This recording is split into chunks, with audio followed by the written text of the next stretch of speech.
What's up, everybody? Welcome to Vintage Breaks West. I'm your host, Charlie G. Bringing you another fun and exciting show for the night. Rip some cards, talk some sports, talk the upcoming Nationals, and who knows what other kind of trouble we'll get into today. Get everybody a chance to get their notifications that we are live. Get this thing going.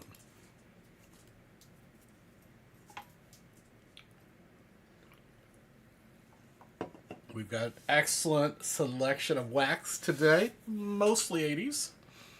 A couple 90s packs as well for the baseball lover. All the way back to my favorite product, or one of my favorite vintage products, 62 Civil War News.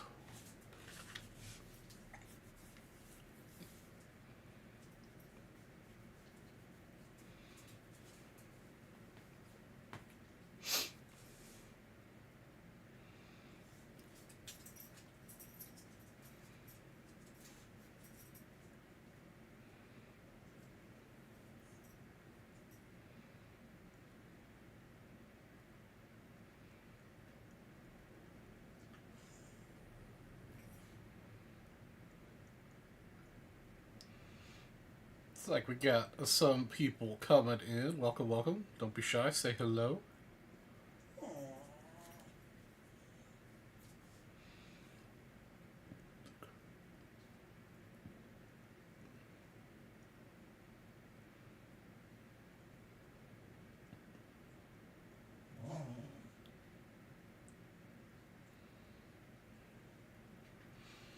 Welcome, welcome.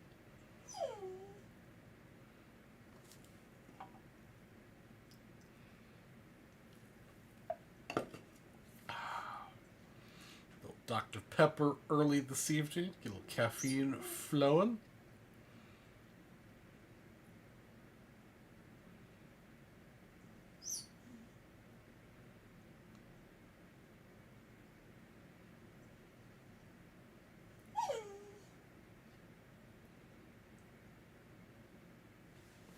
Let's get the 90 leaf in the wrong spot over here. Oh my goodness. There we go.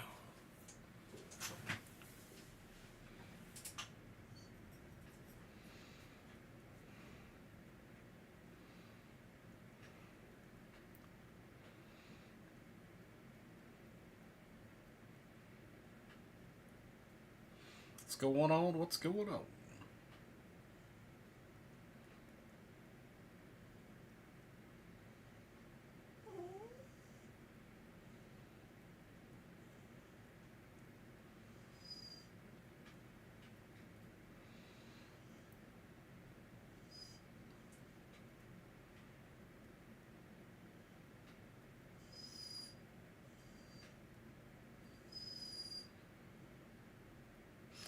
What's going on, everybody? Getting the show started here. What's up, Mr. Spellman? How you doing, brother?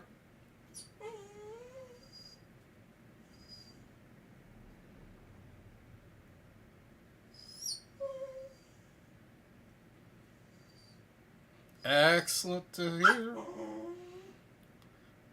What's new and exciting, Mr. Spellman? Oreo says hello. He's being very vocal today.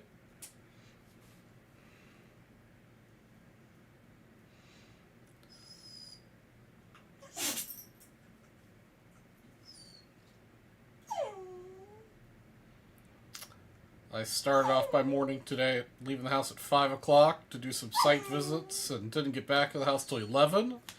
And then I proceeded to stay on Zoom and whatever calls from 11 till about 3:30. So he's wanted to be vocal for a while.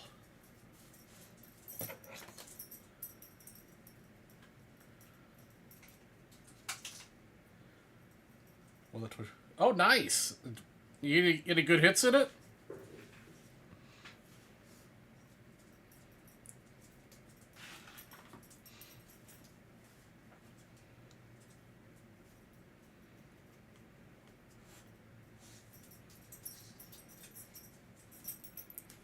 Yes, Oreo. We know you're here. You already had your treat.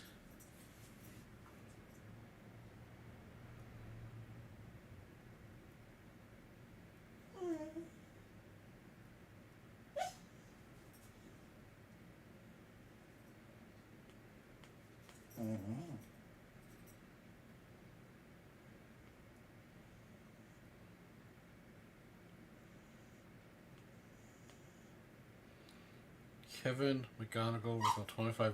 Eh. At least you got a non-pit.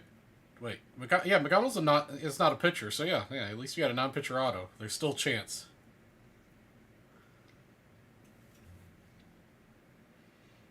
Speaking of fun to open, I do have Civil War news here, guys, with a bounty that carries over to my next 2 shows. So we have 3 shows total to sell this out. Half the spots get prizes. Top prize is pretty nice. 52 Bowman Baseball Set Break spot. Tons of great cards in that.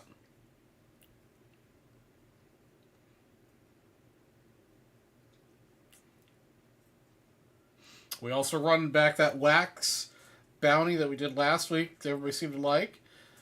If we could sell 20 packs today, first place will get a 56 top set break spot, second place will get a 55 Bowman set break spot, and third place will get a 59 baseball set break spot. Today, it was only like 100, 101, but we've had fairly high humidity because we got a little bit of rain this morning.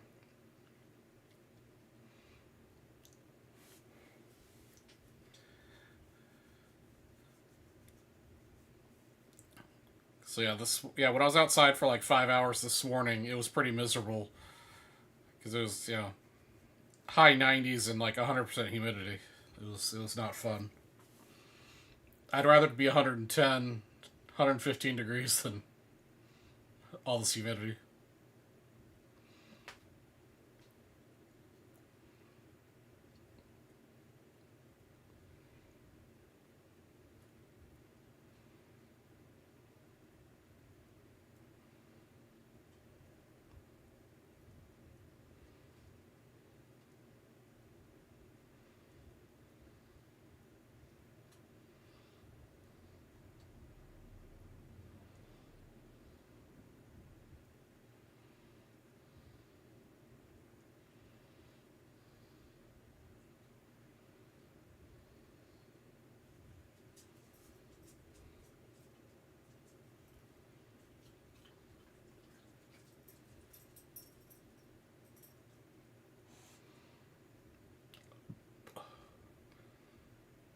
Take back, just looked up the auto, it's base auto Eduardo Quintandero. Okay, it's a little better.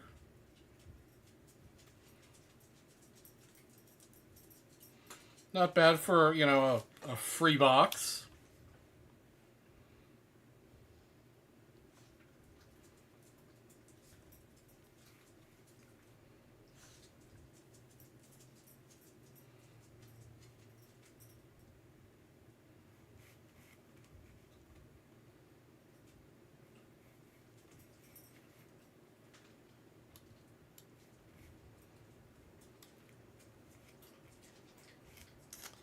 I don't know if there's anybody in chat, but I picked up a couple things, so I got part of the reason my diminishing budget for nationals. I picked up this little mini to upgrade my 8 in my set. There's only 20 of these in PSA 9s, and there's no 10s, so this is a kind of expensive card. I also picked up my first photo that I'm going to send to PSA to get encapsulated for Type 1 photo. It also is my first Ernie Banks photo. Nice little image of Banks trying to make a catch there. This is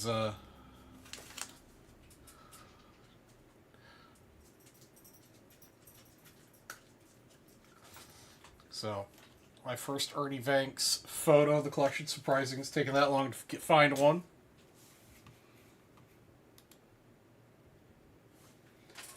And let's see here. Then from Heritage Auction, I picked up a Hack Wilson Type 1 photo from the, I think these are from the, 31. The spring training facility in Catalina Island, California. And then, also from Heritage, I picked up one of these before. I've got the 1965 version. Well, I picked up the 1961 Topps. I don't know if you can be able to read that, but Topps Vault file copy of the 1961 set with the Ernie Banks All-Star card. So it's my second one of those type of things. So my Nationals budget's kind of dwindling, so I've had to kind of re-examine what I'll be looking for. Yeah, it's pretty cool. To have a card that was basically Topps like record copy of the 61 set, the 65 set of Ernie Banks is pretty cool. I know. It's just been weird. The last couple months has been, there's just been a lot of opportunities to buy cool stuff. So, my budget for Nationals is about half of what it was, but it's all cool shit that I would have bought anyhow.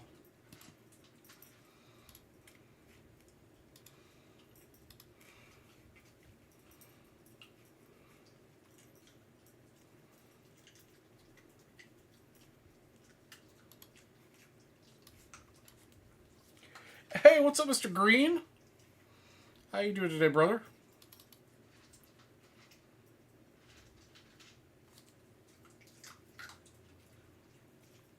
Michael Green, I am always in the market for cool vintage baseball stuff.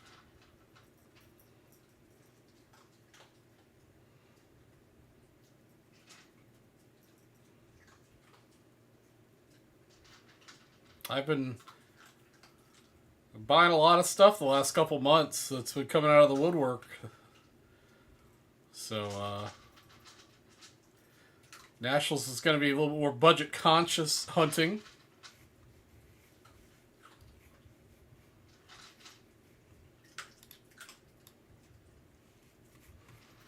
Yeah, so I've kind of, I worked on my,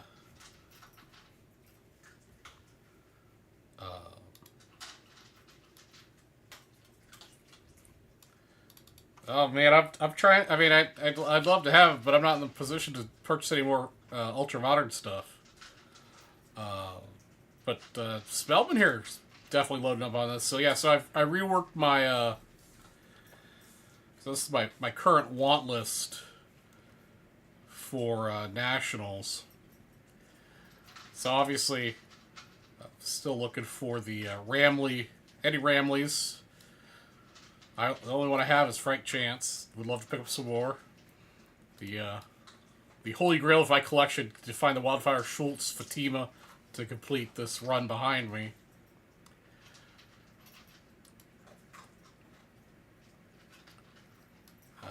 Looking for, so I still have my 52 Jackie on here. If I happen to find one that's the right price, whatever, I'll still buy it. But I'll focus more on a cheaper Jackie. Is a 1950 Bowman Jackie, like a PSA 3 probably. I've got a 1.5, so this one's a little bit easier to swallow because I can sell my current one and recoup some of the money to get a new one. So I decided I wanted to work on my player runs of Monty Irvin and Minnie Minoso, because those are generally lower priced, except for his rookie Bowman card's kind of expensive. But the other ones are not too bad. I need to upgrade for my collection. Same thing with the Minnie Minoso. Some of them are a little pricey, but the other ones, pick up a PSA 8 1961 card for $100. Cool. And then for funsies, I put in the Hank Aaron run to see if I find a deal or two. I might be able to pick up one or two of these. And then the Clementes are just a holdover from my last year's list, so that'll be my primary focus is Hank Aaron run and improving and expanding my Monty Irvin and Manny Minoso run. So that's my current list for Nationals. But like I say every year, and I show every year, I make a list. I go in with a list of things that I want to look for, and then I end up buying stuff that's not on my list.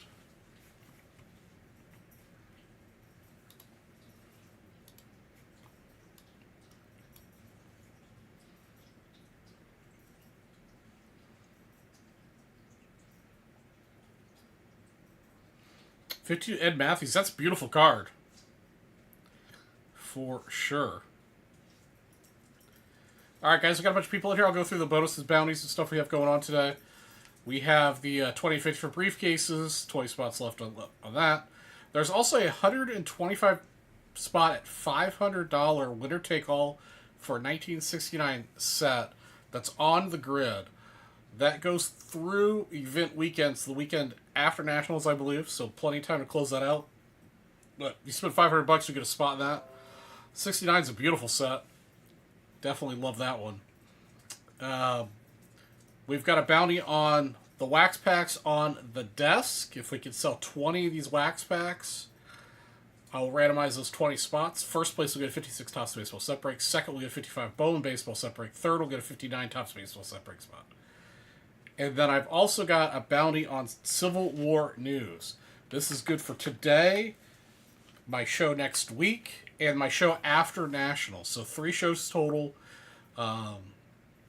Trying to make it so it doesn't explode. So you've got 3 days, three of my shows to sell it out. Half the people in the break will win something. There's 12 spots in the pack. One's already sold. First place will get a 52 Bowman Baseball set break spot. Second will get a 56 Topps Baseball set break spot. Third and fourth will get 59 set break spots. Fifth and sixth will get a $1,000 briefcase.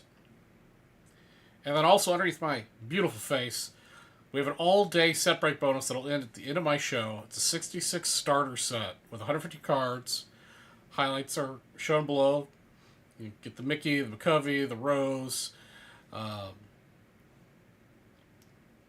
some other stars and Hall of Famers. And that'll end at the end of my show. There are a lot of entries in it. I will tell you that now. I think there's 200 some odd entries. But you get set breaks for as little as like $15 right now. Give you a little extra incentive. And the first person to make a $100 purchase on today's show will get this combo of cards. You'll get the 72 strikeout leaders, Steve Carlton and Noel Ryan. It does have some love on it. With some creasing. And then a pretty nice looking Fleer. Ken Boyer as well. So 2-card combo for first $100 spent. And that's what we got going on tonight. Let's get some breaks rolling.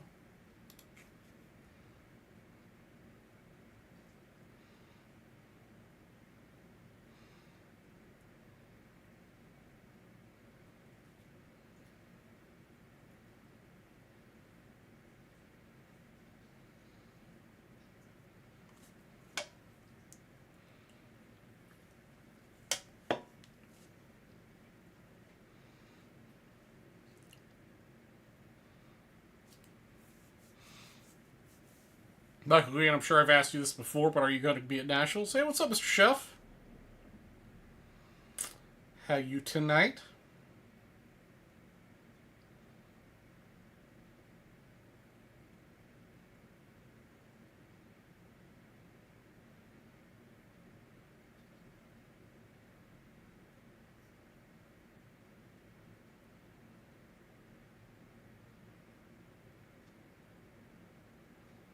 Excellent. Good to hear.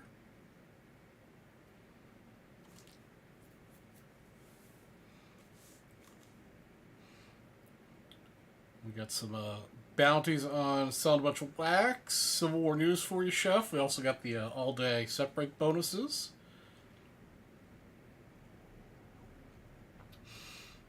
Kind of a chill night while inventory's low. North only sending out wax right now. Not going to make it. Well, maybe next year. At least it'll be in Chicago again next year, so everybody can start planning for next year. The dates are available on the website.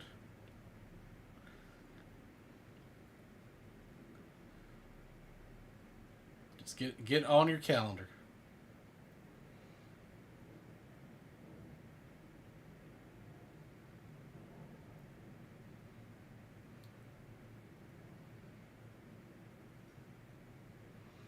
It's all right. Spellman will be there. I'll be there.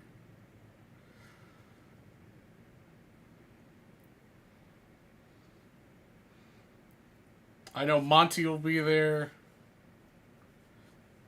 All right, Mr. Spellman, I'm down for Gibson's any night. Always eat good at the show when it's in Chicago with the Gibsons across the street, the Fuga Chow, the I forget the name of the barbecue place across the way, and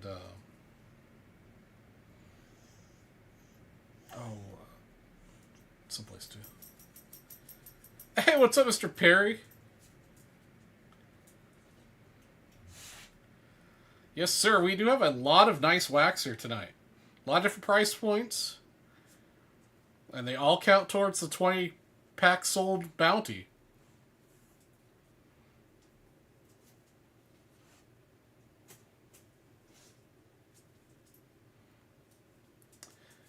I mean, Spellman's been to the last couple Chicago shows, so he might go next year.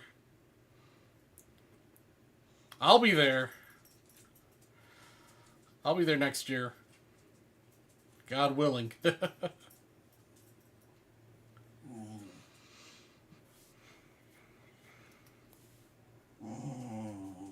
What is Oreo?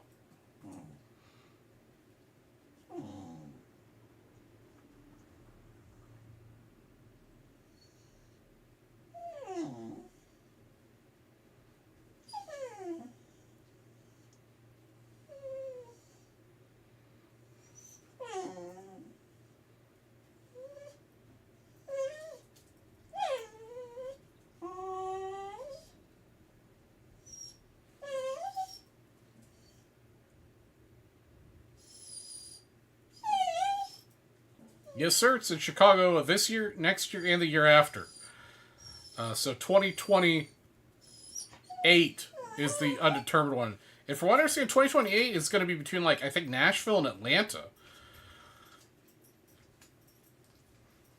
The last I heard was those are the options being floated around, was either Nashville or Atlanta that'll be voted on this year for 2028.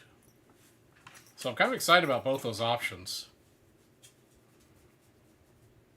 Be something different. I mean, Atlanta, obviously, you guys know that I'm originally from Atlanta. So it'd be cool to go back. I've been back to Atlanta for 7 years? 8 years? No, it's longer than that. 8 or 9 years? It's been a while.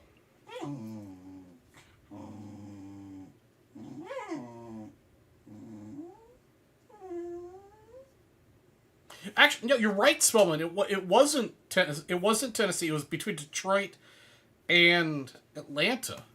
You're right. Let me look that up because it's on the website.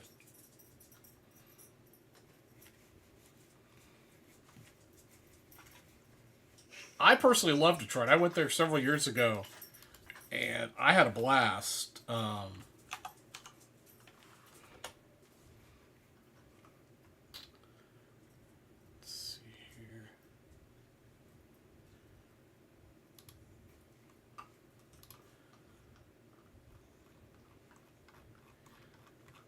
I saw somewhere in one of these packets on the website.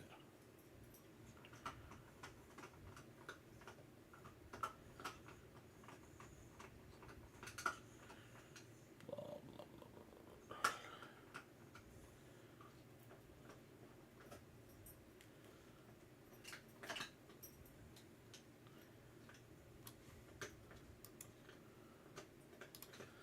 Okay, wasn't in that.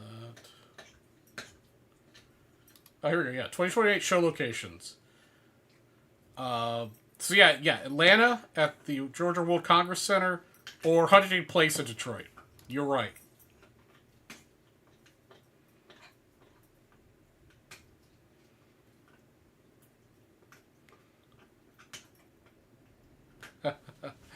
It's a new YouTube thing based on like the contribution amount.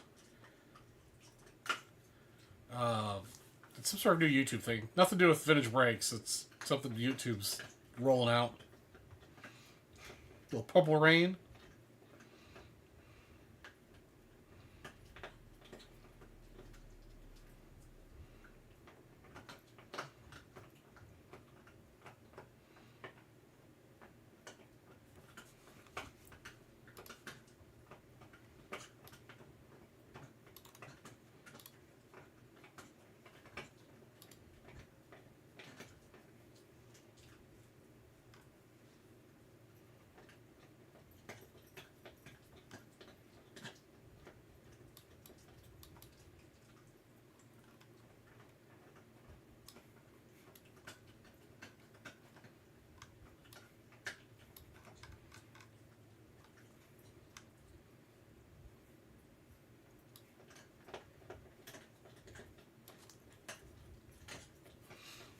Yeah, so the Atlanta location's pretty cool because it's right like in the heart of the entertainment district. It's got Mercedes-Benz Stadium right there, State Farm Arena, the Georgia Aquarium, which is actually really cool.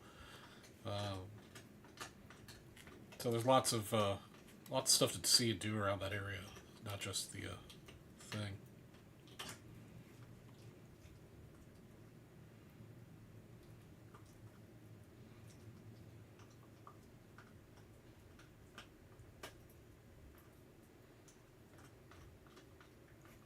So yeah, they'll be voting on that this year.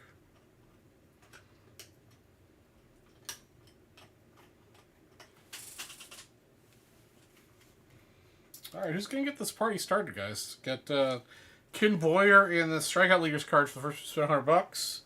Got a mountain of wax here to open.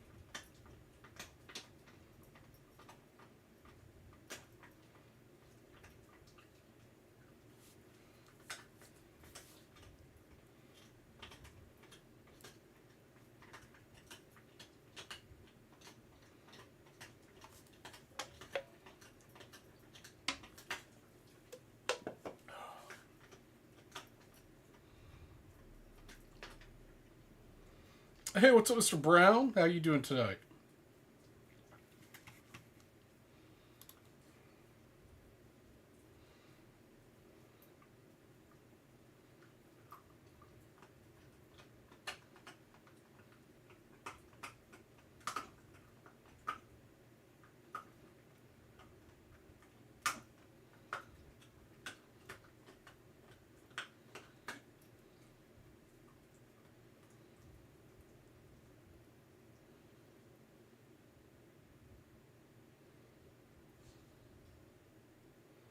But we are getting mighty close to Nationals. Only one more of my shows before Nationals.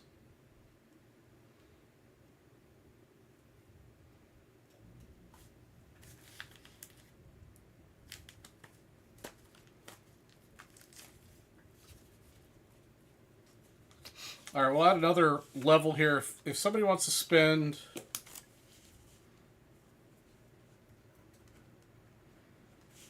If somebody wants to spend $200, you'll get the Ken Boyer and the Strikeout Leaders card plus this 85 Leaf pack. So we'll kind of add to that. Spend $100, you get these two guys. Spend $200, you get all three. That is a question for L Train. That is a decision above my pay grade.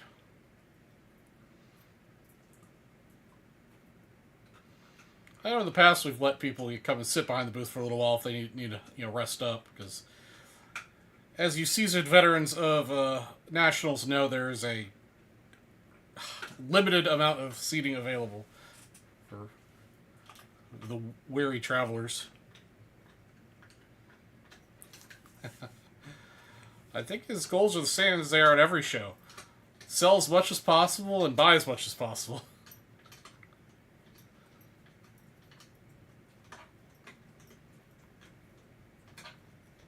I don't know if you guys saw his post on Facebook, but he made a post. He picked up a super rare backed, not sure which series it is, but a rare back tobacco card with the red cross on it.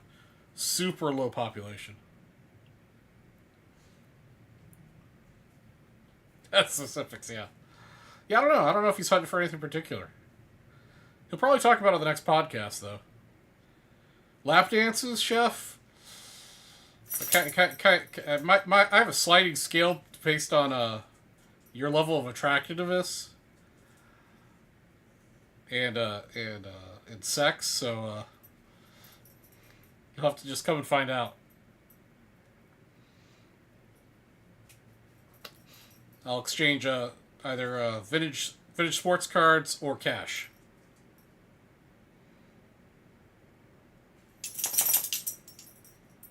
The scale will also adjust based on how much money I've spent or how much money I need to buy a card I found. So,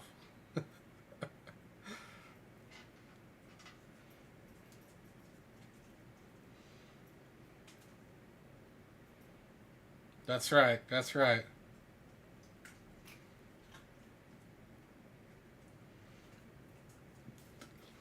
Excuse me.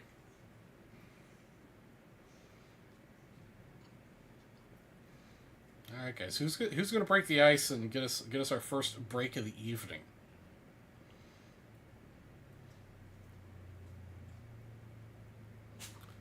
We got this. I got this Civil War news pack.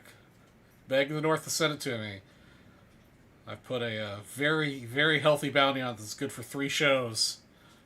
Let's try to get this sold out. I mean, of songs you stuck in your head, Easy Like Sunday Morning is not bad.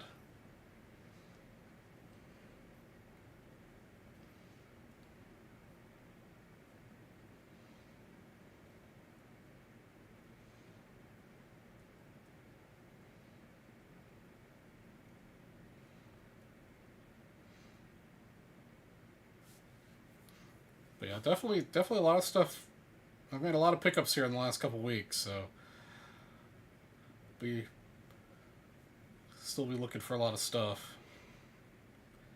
Get that Hank Aaron run going. Minnie Minoso, Monty Irvin. I'm sure I'll find some oddball stuff.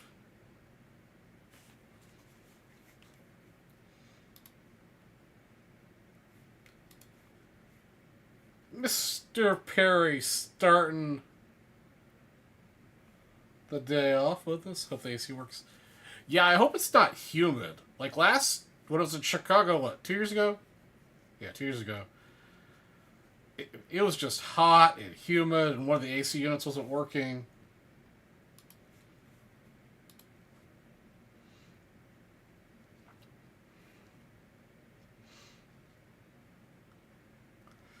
Like I said, be sure, stay hydrated. Go to the, Circle K, Kmart, Walmart, whatever. Load up on bottles of water and just stay hydrated. Not energy drinks, sports drinks, electrolytes.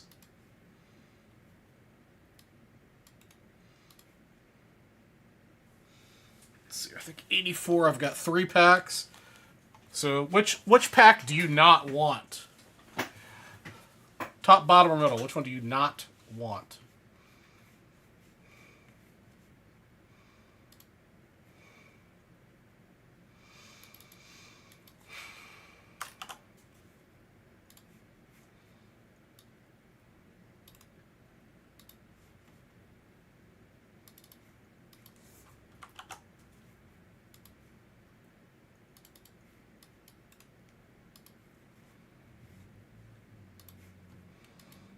Okay, you'll take down the first 2 spots in 2850. You'll also take down the first 2 spots in the 20-pack break, or 20-pack bounty. Hey, what's up, Mr. Kukaba? You'll take the top 2, okay? These 2 will be headed your way. Just for anybody who wants to make a purchase while we're going, the next $100 purchase will get a 71 batting leaders card with Oliva, Mercer, and Retmund, and the 71 pitching leaders with Lolich, Blue, and Willerwood. Both of got some love on them, but still. Next $100 purchase will get those two guys. Still, spend $200, you'll get those two guys and the 85 Leaf.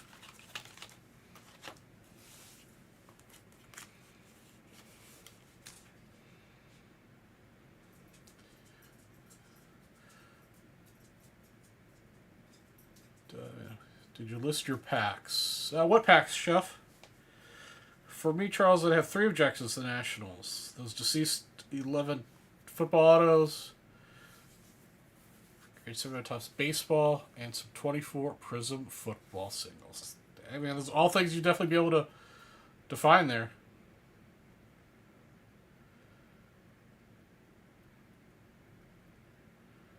Oh, man. BK. I am sorry to hear about that, my friend. Hopefully your little puppy is going to be okay.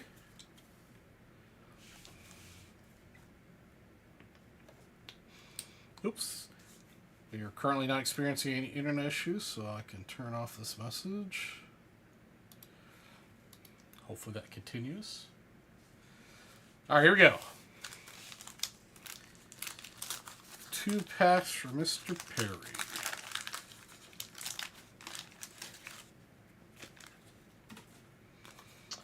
Puzzle.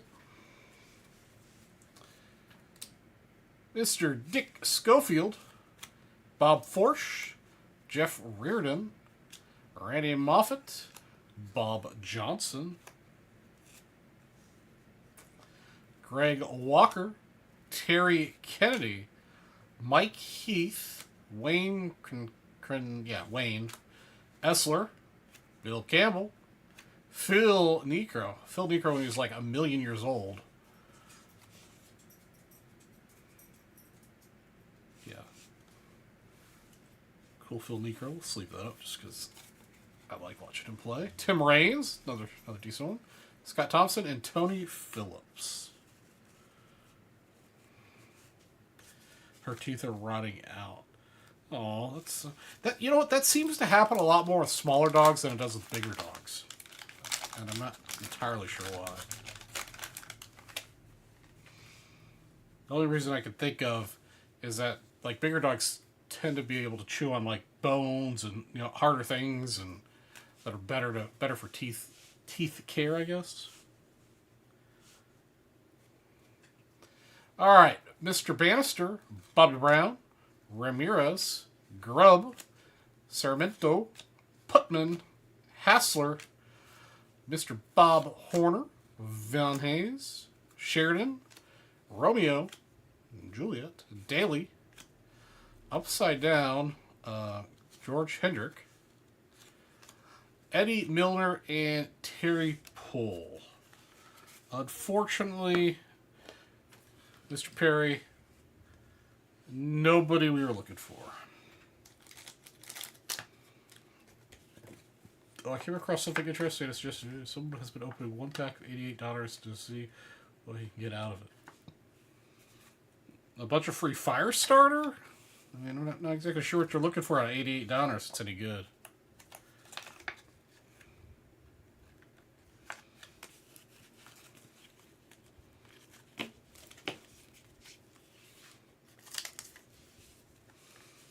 Alright, get all this stuff back out over here.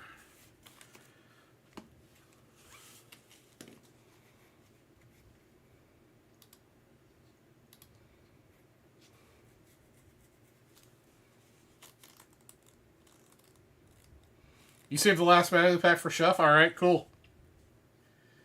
19265.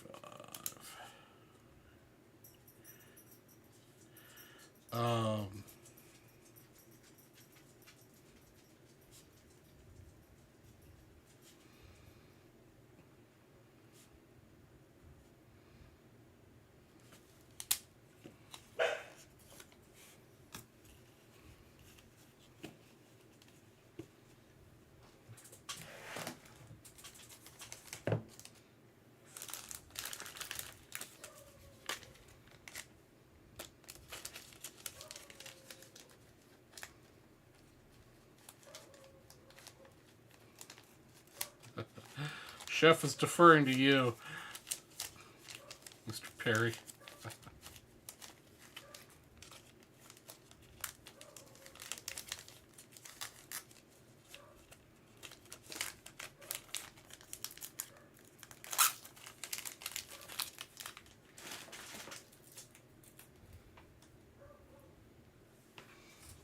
Okay.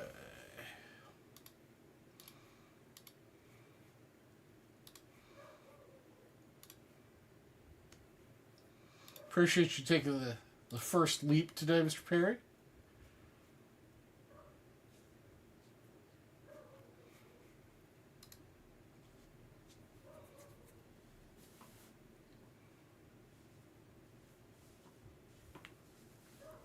You've got a Roberto Alomar rated rookie? Nice.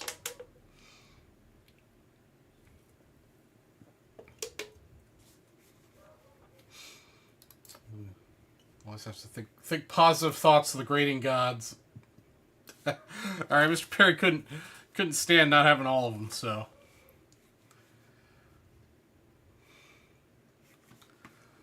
Let's give you another spot in the 20 and 50, as well as another spot in the pack closeout.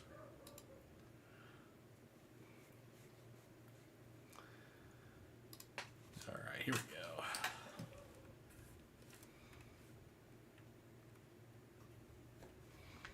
All right. Last bullet.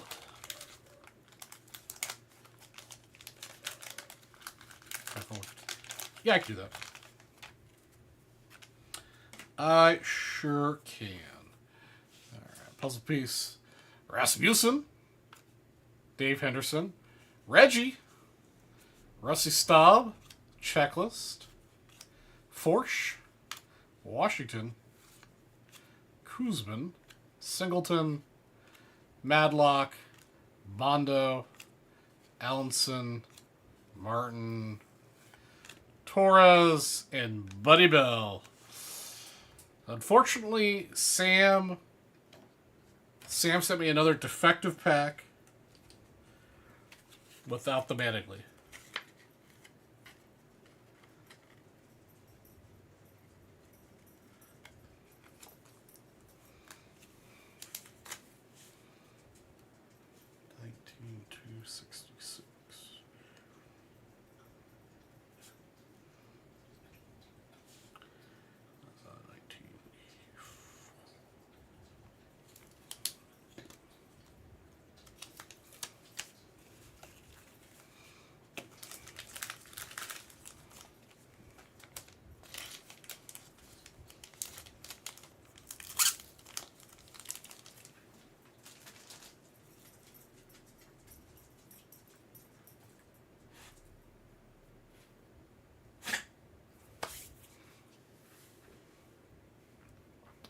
It's always awesome when you get especially like the 80s, 90s wax stuff back. I mean, anything that's, I guess, even older is awesome when you get back to 10.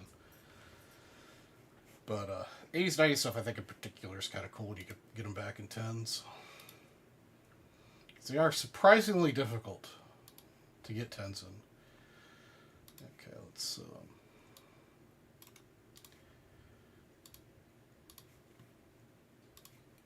give me a minute here to put Mr. Perry into the 150 with those purchases.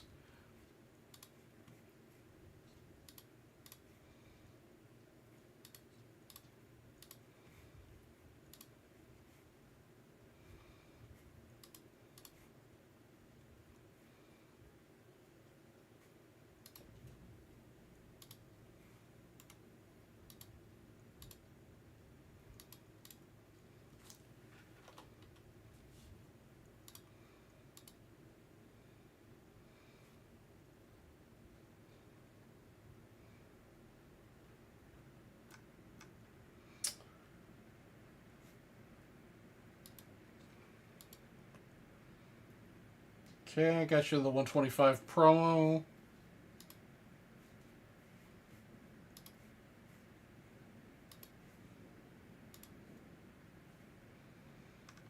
All right, there we go. Hey, what's up, Bob? How you doing? How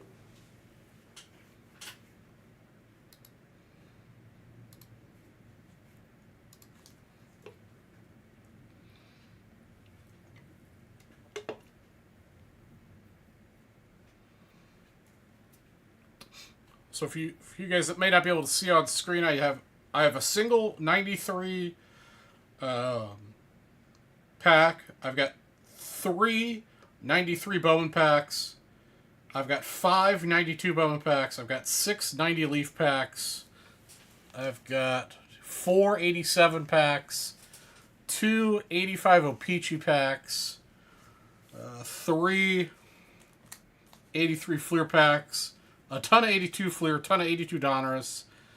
81 O-Pee-Chee baseball. Then I do have some 89 basketball, which I haven't had for a while. So I've got 4 89 basketball here. We're going to go MJ hunting. 378 football. 2, I believe, 81. 182. 1, 2, 3, 5 83s. And 180. 84, 85. Whatever year this is, I've got one of. I think that's 85, but I could be wrong. So, cigar and hanging out. Nice. I do love me a good cigar from time to time.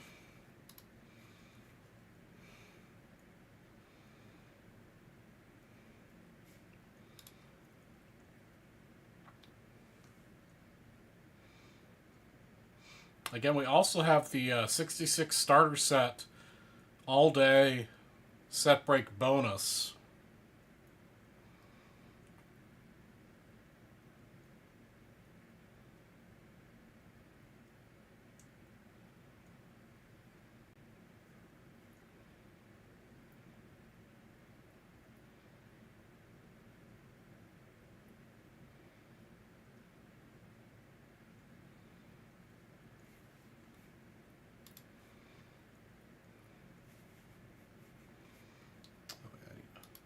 This bounty list here.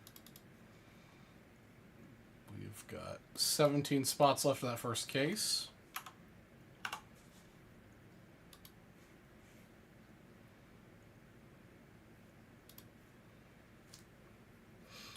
So I showed off all my pickups in the last week or so earlier. Has anybody else picked up anything in the last couple weeks? Anything new or exciting?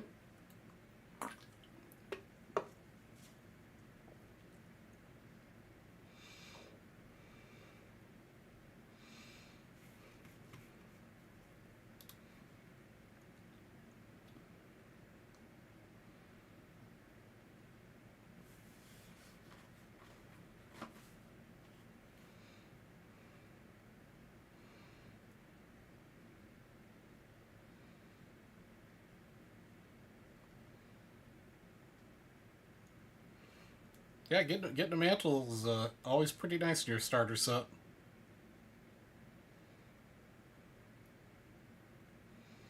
And I think the cheapest set break spot's like 15 or it's $50. So if you can one shot wonder it.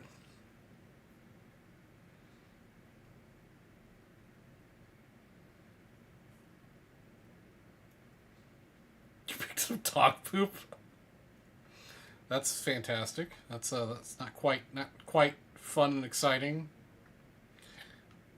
Oh, also another reason why my budget has been sliced so heavily is that this last weekend I had to buy a new laptop. My you don't see the 85 football solo pack? I could add to the site here, Jeff. Give me just a moment. Sorry, I thought I went through and checked all these before I got on. So I've had a Lenovo Yoga laptop for 16 years. 16 years, and it finally died. So I bought another one. 1985 Topps football. Oh, yeah. Okay, that should be it. So I went out and bought another one. A little spendy, but if I can get 16 years out of a laptop, that's fine by me to be a little spendy.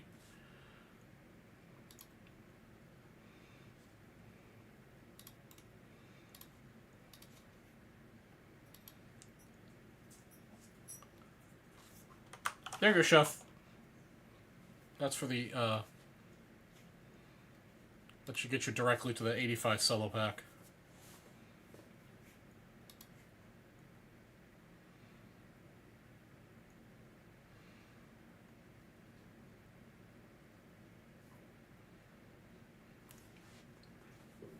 Yeah, 1960 is just a great set. Love that.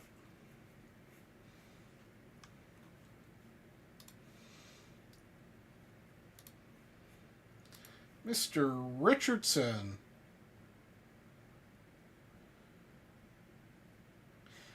All right, Mr. Richardson picked up two spots in a 90 leaf. So we do have 90 leaf offered by the spot and by the pack. So you picked up 2 spots in the pack. If we sell out the pack, the first person in the random will get the spot in the 20 pack bounty. Thank you for your purchase.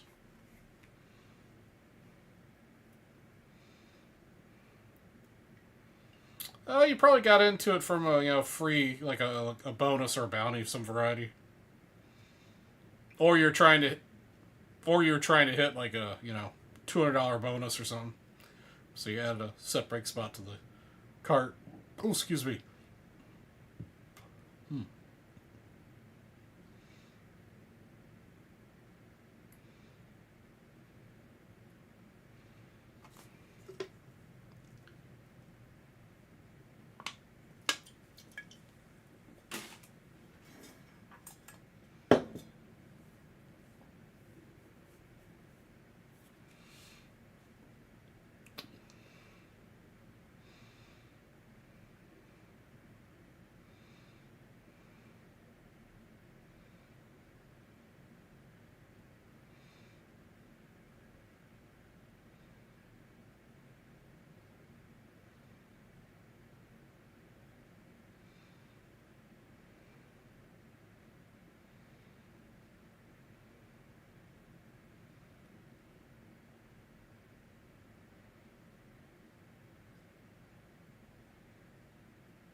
All right.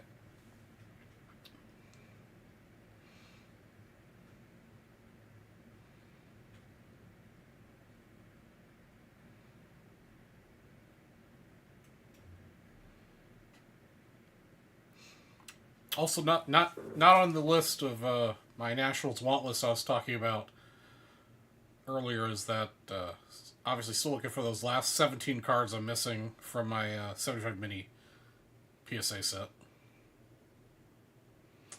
Bonus and dip me. All right. What is Mr. Chef gotten himself into?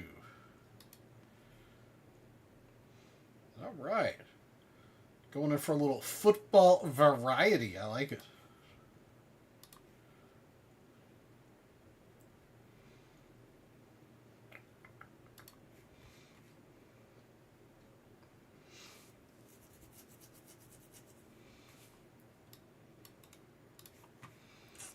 Get you set up here and we can start the break.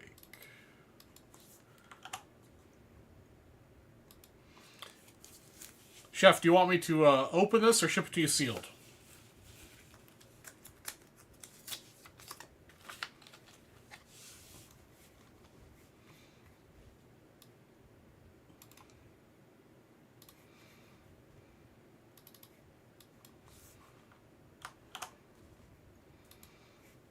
Let's see, we got 78. Which 78 pack do you want? Top, bottom, or middle? And then with the 81 pack, do you want top or bottom? 78 top, bottom, middle. 81 top or bottom.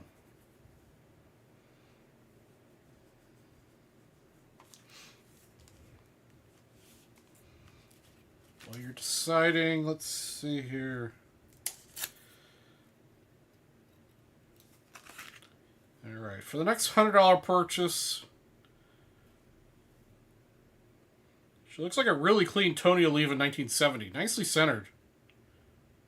At least from what I can see, it looks pretty good. So the next $100 purchase, we'll get a Tony Oliva. Okay, top, then bottom. Alright, top, and then bottom. Okay.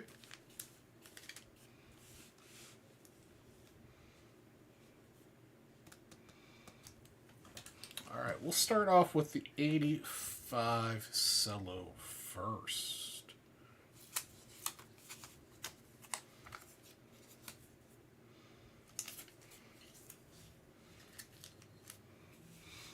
All right, Mr. Charlie Brown on the top.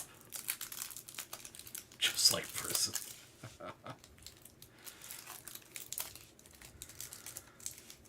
Chef sharing more of his prison days with the group.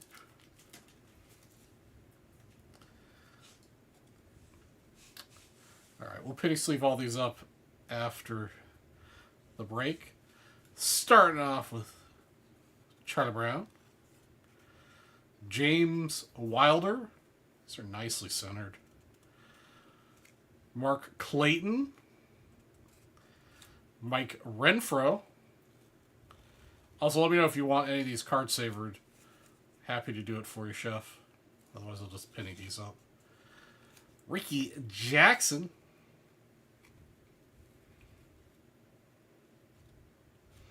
I guess it depends on the question.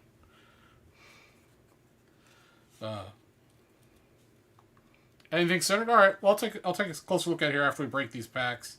Probably end up card saving a bunch of them then because they are nicely centered. Mark Clayton, Mike Webster, Lewis Lips, Mike Renfro again, Mark Wilson, Ozzie Newsome and Art Monk. That's a cool leader card. And Ernest Jackson. Go ahead and card saver up the Monk and Newsome, though. Anything with the word moon on it. Unfortunately, I didn't see Warren Moon or Sweetness out of this one. Okay. I'll go through those after we finish your break and card saver up various ones that are worthy. Let's see, this is 19268. 19268. Chef. 85. Tops Football.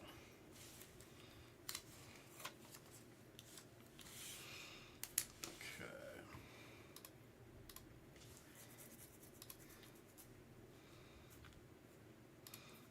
All right. Let's see if we have better luck with 81 cello. Come on. Let's get something good for the chef.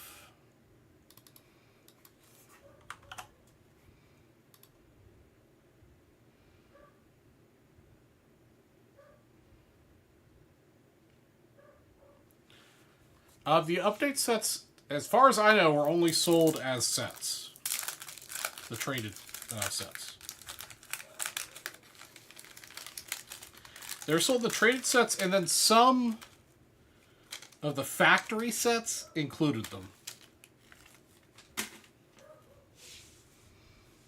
But they weren't sold as, like, wax packs. Tatum. Super Action, Mr. Pruitt, Ernest Gray, Dan Hampton, Pete Johnson, Dan Ross, Lewis Brendan, and Eddie Edwards, Bobby Jackson. Fortunately, the center on these is not particularly good. Robin Cole, Tommy Kramer, Carl Lorch, Russ Francis, David Lewis, and Dave Williams of the Bears. Hampton.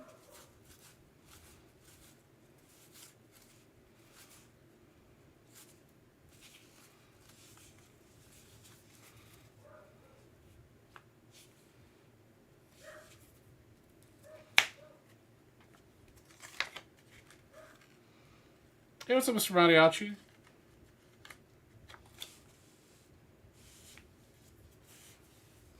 We haven't gotten a Montana rookie out of this cello box yet. Man.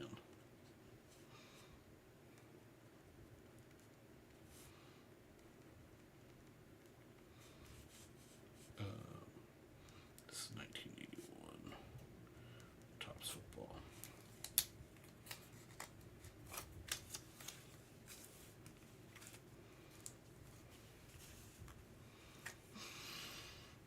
Okay, well,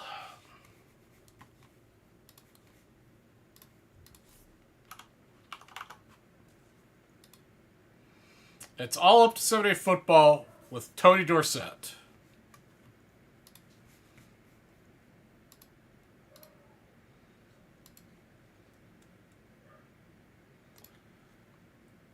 Let's see Tony. I'm pretty sure I've never pulled a Tony Dorsett rookie. Let's make that tonight.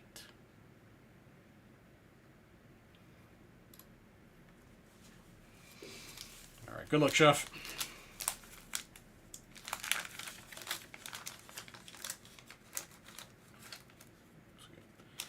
Stuck card here. Oh man, it's sweetness too.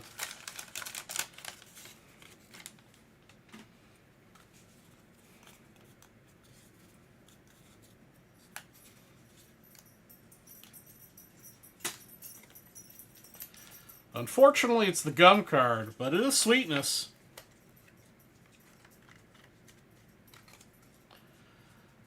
Peyton Rush, 275 yards.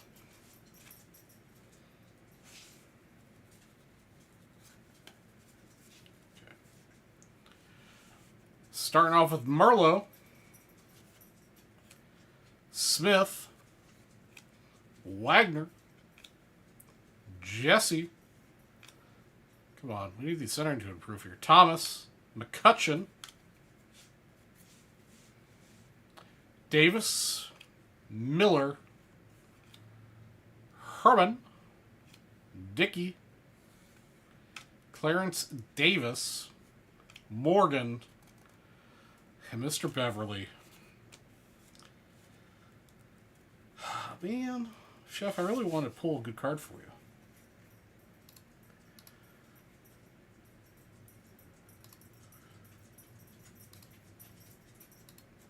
They were not in those packs.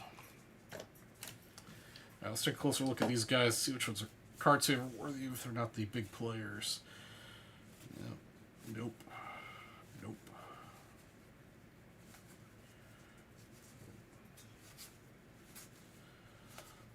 Oh. Nope. None of those are centered well enough. Why would your steak at Gibson's be cold, man? The steaks at Gibson's are always good. 1978 Topps Football. Chef. 19268 S2.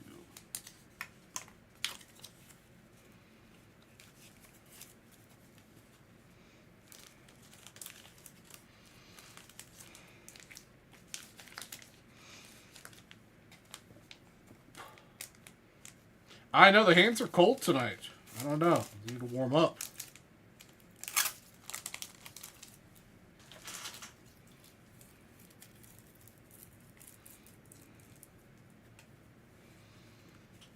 Okay, let's check out these guys here. Nope. Nope.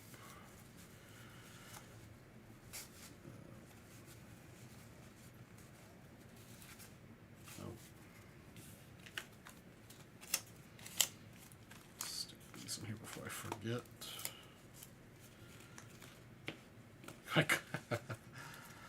Just call me the cooler man. I wish I wasn't. You guys know I love pulling good cards for you guys.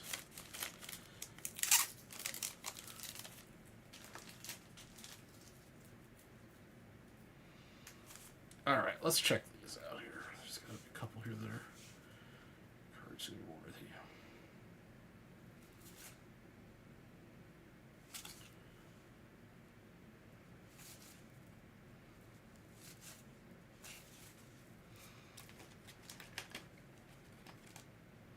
What a steak set of safe makes?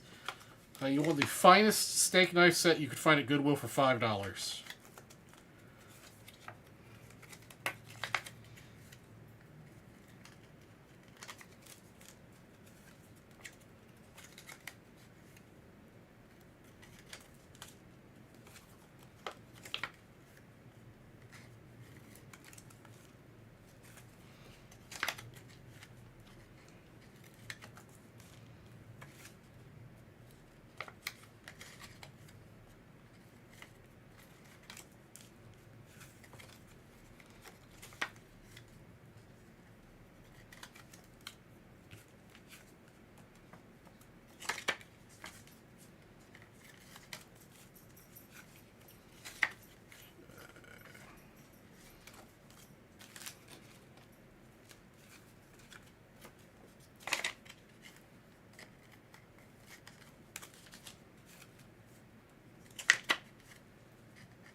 Okay. Alright, so that's the next $100 purchase. Civil War pack. We'll roll that back again. Another 85 leaf. So we spend 200, you get both. Let's check. Add chef to the list over here. So you get 4 spots in the 20 to 50. You get 3 spots in the pack break.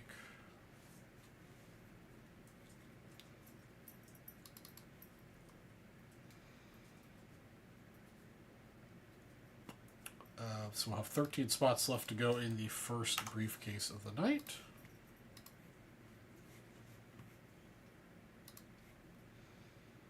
Oops.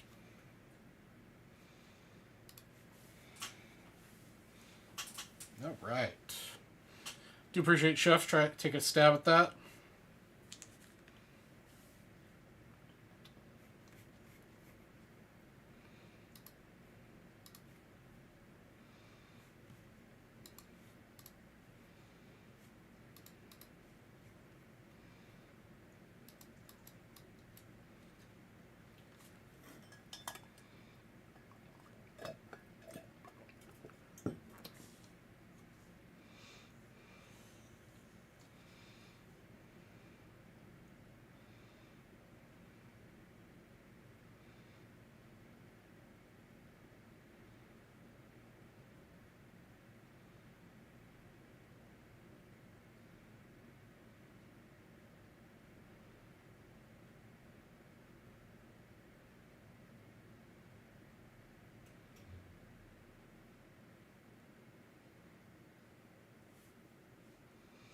All right. Let's see here. What else is going on?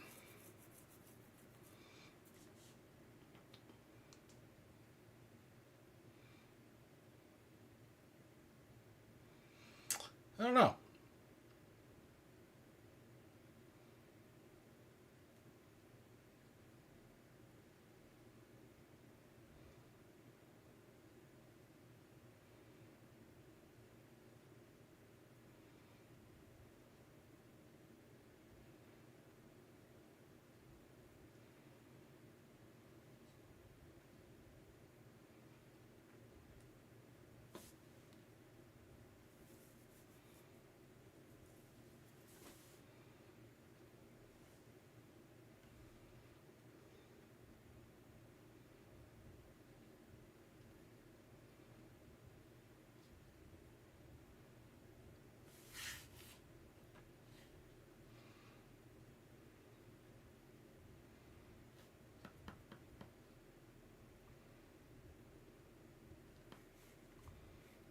Let's see here.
All right, guys. What are we going to do the rest of the night?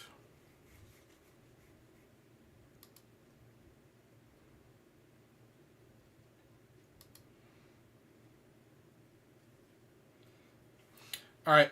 I use the restroom and refill my water. So we'll be step away for a few minutes. While I am stepped away, reminder: $100. Next person spends $100 to get this 70 Tony Oliva. I also will add a Tony Perez to the pile. So you also get a Tony Perez 66 rookie cup as well. So I'll be back in just a few minutes.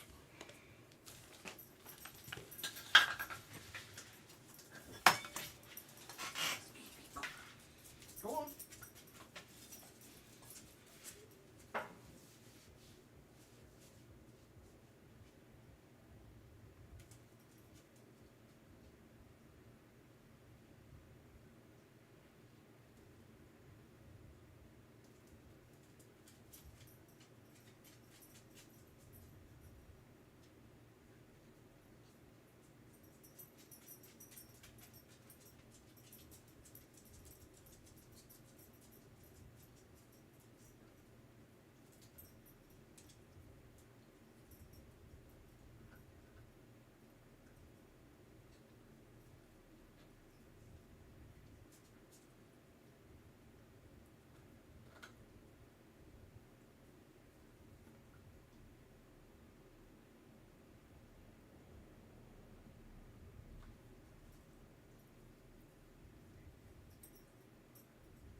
All right.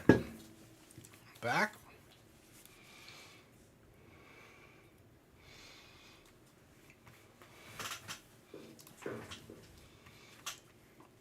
All right, guys, what's going on?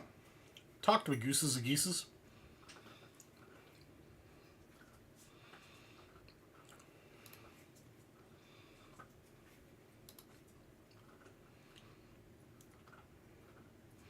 Hey, what's up, Kevin? My evening's pretty good. It's been a very long, very busy day for me. But just here kicking back, relaxing with you guys, opening some packs. What are you, Kevin? How you been?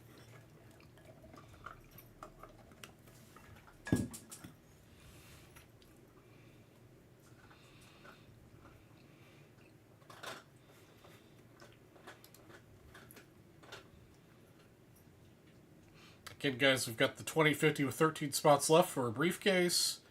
We've got the 125 at 500 for the 69 set. That extends through the end of the event, which is the week after Nationals. We've got 20 packs bounty happening. We've got 5 packs done in it. 6 packs done in it, sorry. Right?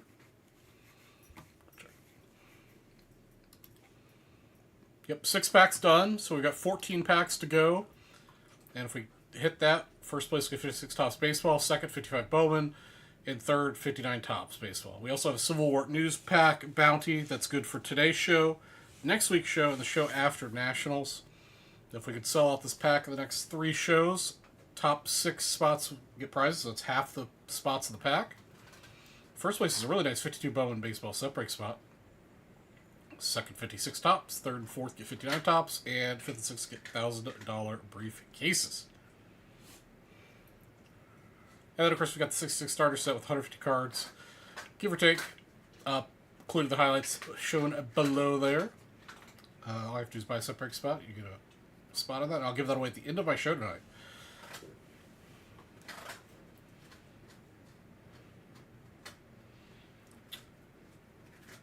So you sold your How and your Sawchuck cards today? Nice.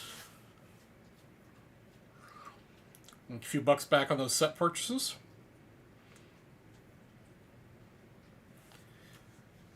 Let's check out Chris Thompson.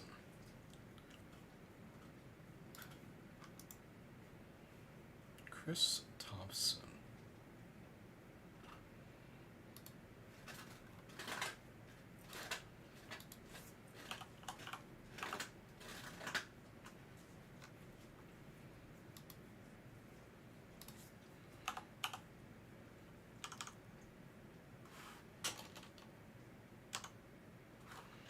Let's see here.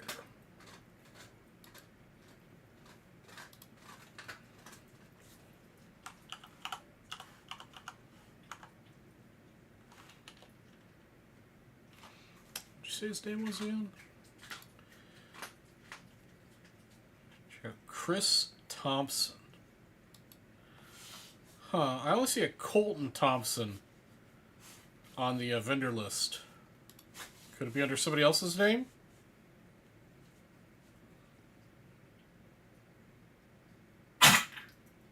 Or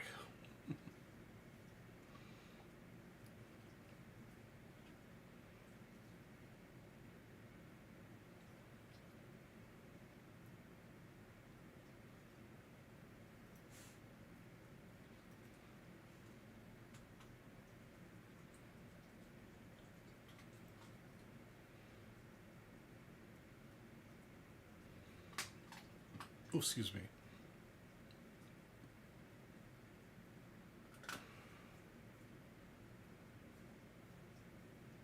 On Facebook? Oh, okay.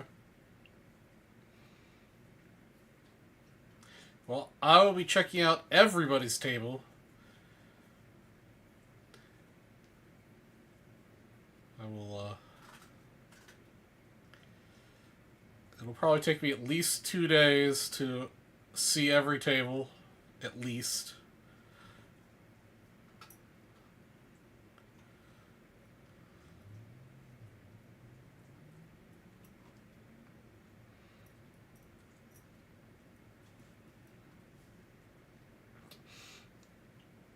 I'm kind of interested to go to the booths that are going to be on the second floor, which are the new I say new dealer booths, but it's the, you know, they opened up more tables and opened them up to like to new people who haven't exhibited before at Nationals.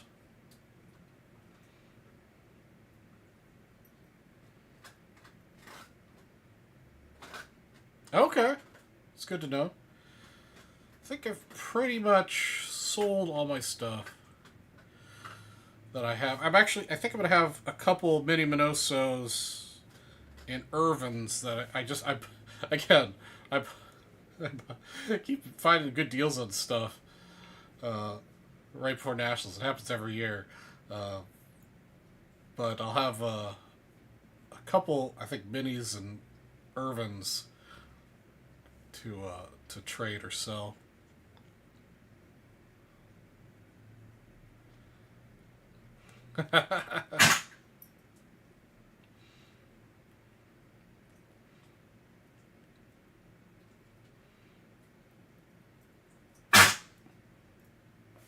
You okay, baby? You chew something funny? There you go, good boy.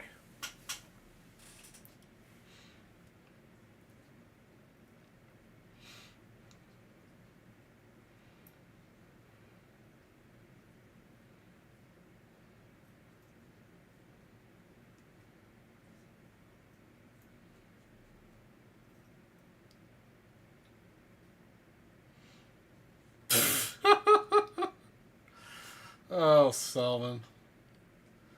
I do truly hope the AC is working better this year.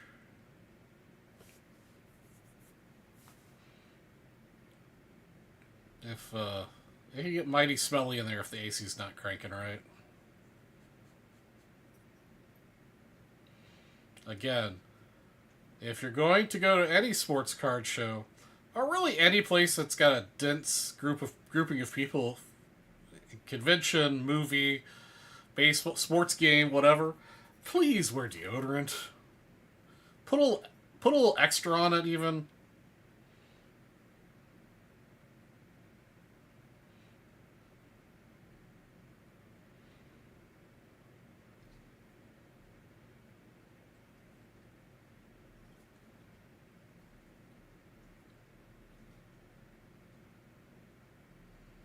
Wax your pits, bro. I'm not sure I'd go that far personally, but you know, if you want to wax your pits, go for it, man. You do you. Just wear deodorant.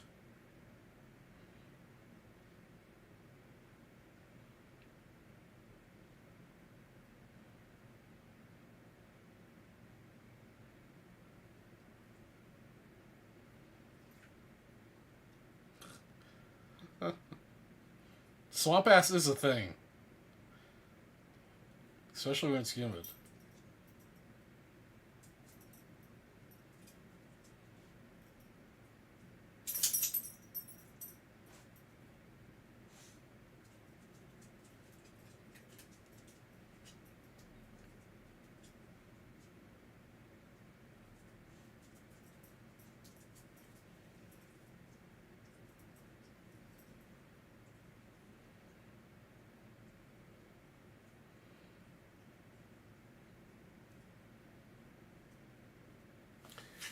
Yeah, no, my very first table I'm gonna hit when I get there is Ash's table.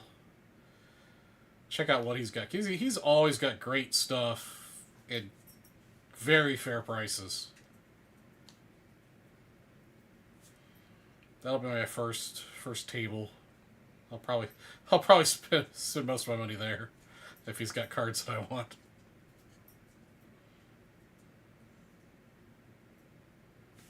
Actually, I was gonna see if Jamal's had a separate table.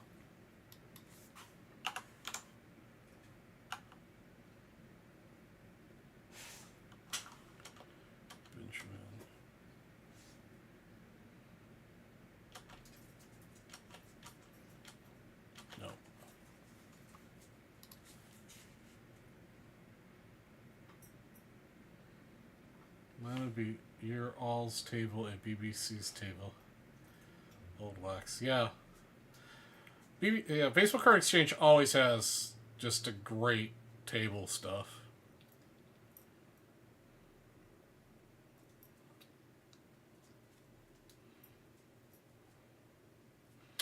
Yeah, BBC, I mean, it's just cool to see that stuff. You know, where else could you see, like, sealed box after sealed box of, like, you know, 50s and 60s stuff, you know?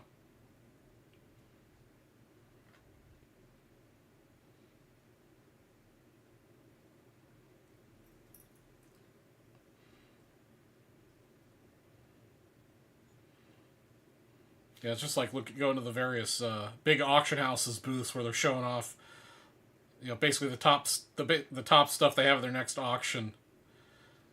It's like, you know, I look at it on their, you know, online catalog, but it's always cool to see it from like this far away through a little thin piece of glass instead of just on the internet via picture.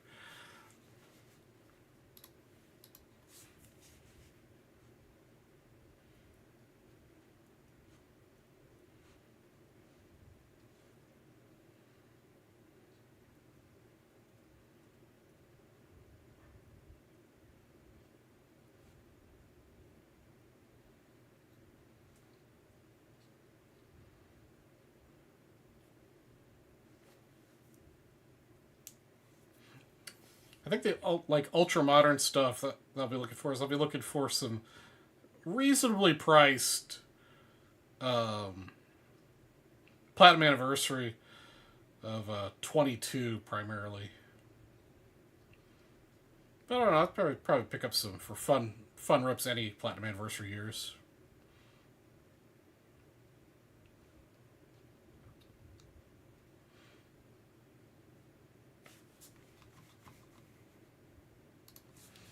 see if that's surreal.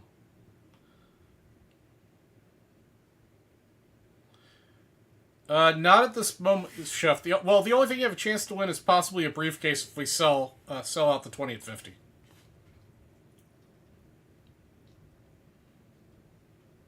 We've got 13 spots left to go in that.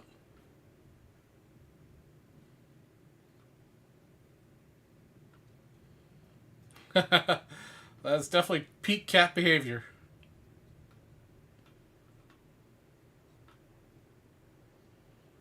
Yeah, it's very cool to see this stuff in person.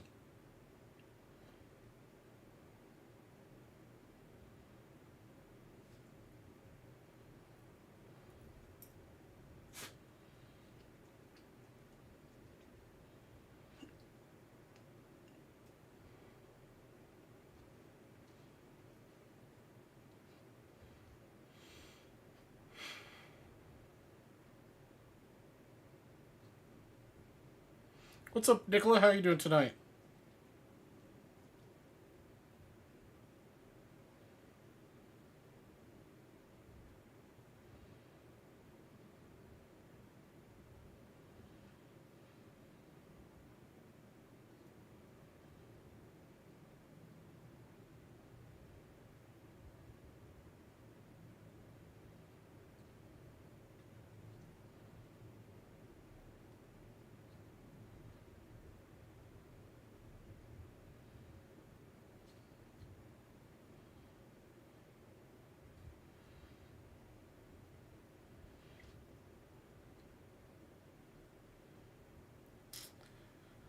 I just can't wait to see what kind of oddball stuff I see that I fall in love with that I have to have.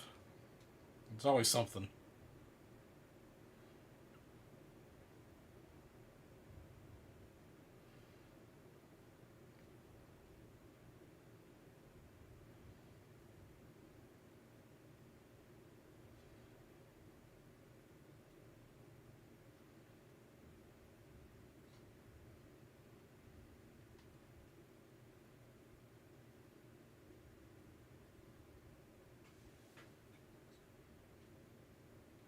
Alright, guys, remember, the next person that spends $100 will get a really nice looking 70 Tony Oliva and a well loved Perez 66.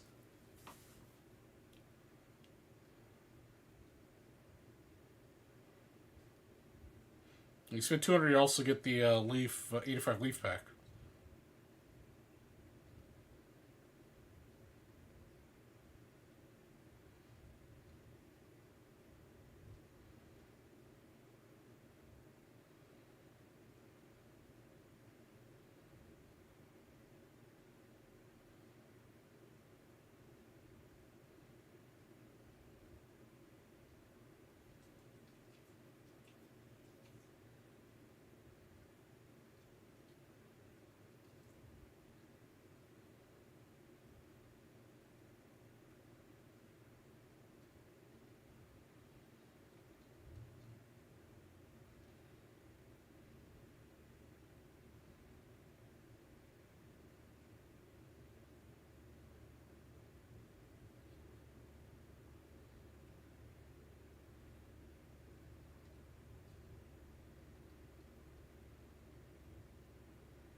Is anyone else in chat headed to Nationals? Or is it just me and Spellman?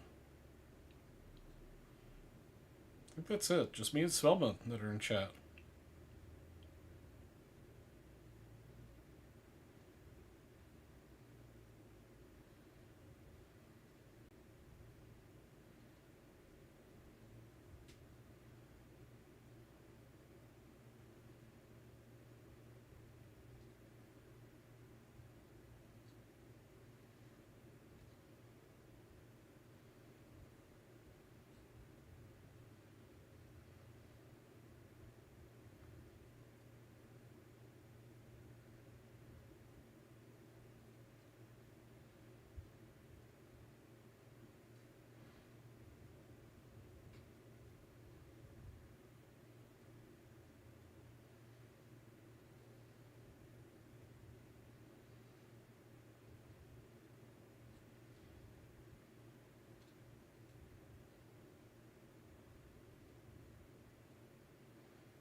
We got 10 people in here. Let's see. What do we want to talk about?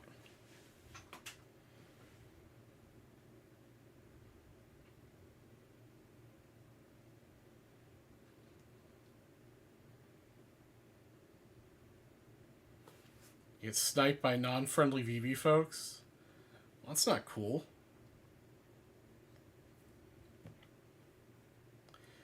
Hopefully you go next year, Chef. It was cool meeting you at that national, what, 6 years, 7 years ago? I don't remember when it was. You think you were there with your... I don't know if it was your wife and daughters or just your daughters. I can't remember.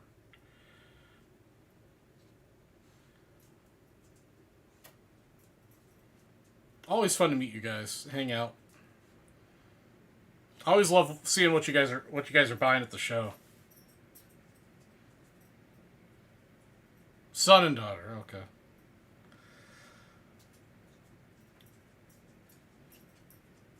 I know James.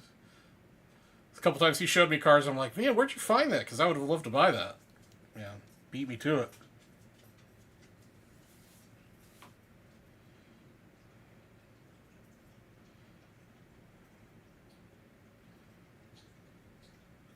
Love seeing and hearing the deals that people buying, people getting.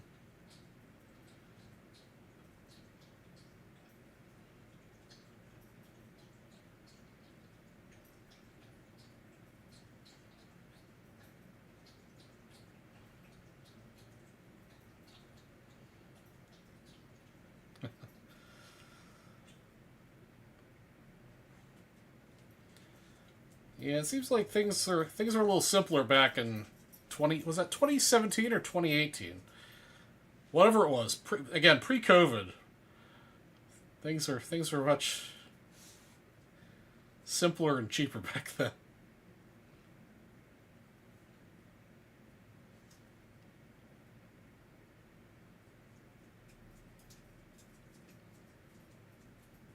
I definitely wish I bought more cards pre-COVID.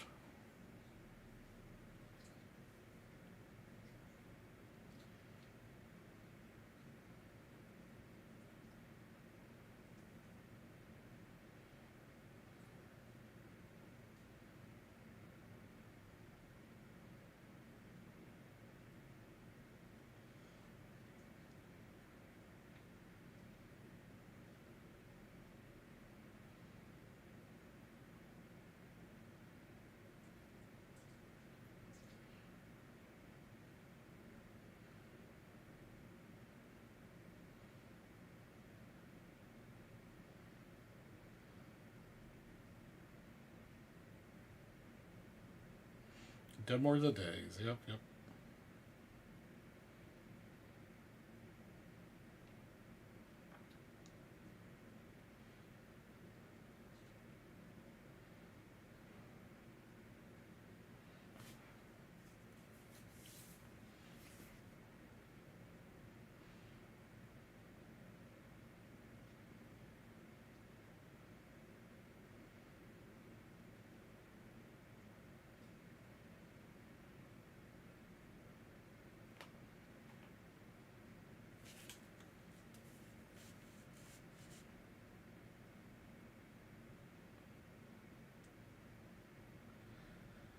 Yeah, I mean, yeah, just like everything else, if you could predict the future, we would know better.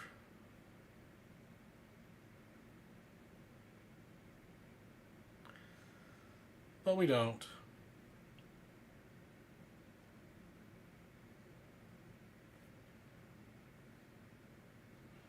Yeah, exactly. Yeah, if I'd only known to buy up and save a whole bunch of 2018 Chrome. Yeah, I was making pretty good bank buying and flipping stuff, during that early years of COVID, or that's what funded a lot of what I've got, a lot of my nicer stuff. Buying, opening, grading.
Well, there was not a national in 2020. There's a national before and after.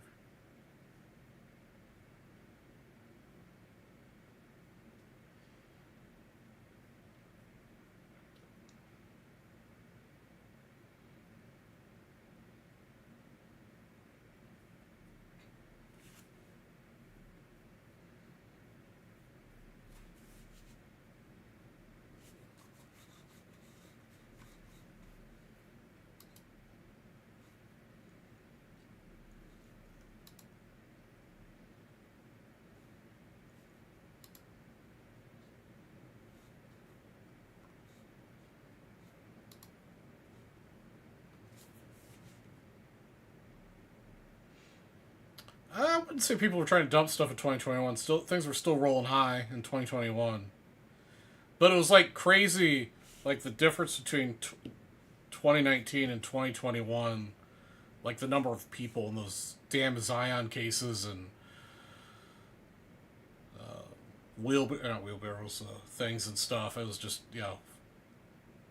definitely a huge boom in younger people with damn Zion cases, and the wagons and stuff. Definitely was a major shift into, like, like before, there wasn't as very many people like trying to hustle, I guess. The best way to put it, buy it cheap over here, sell it over here, trying to like flip up, trade up like at the shows or whatever pre 2020. And now it seems like everybody's trying to like hustle it up. Which, I mean, yeah, I can appreciate it. It's just, it seems like everybody's trying to do that still. It's just not as easy as it used to be.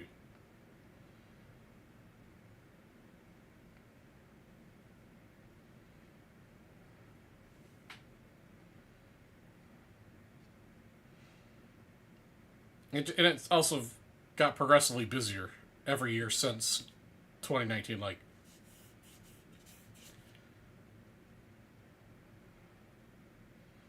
and Chicago's always the busiest, so it'll be interesting to see what Chicago's like this year.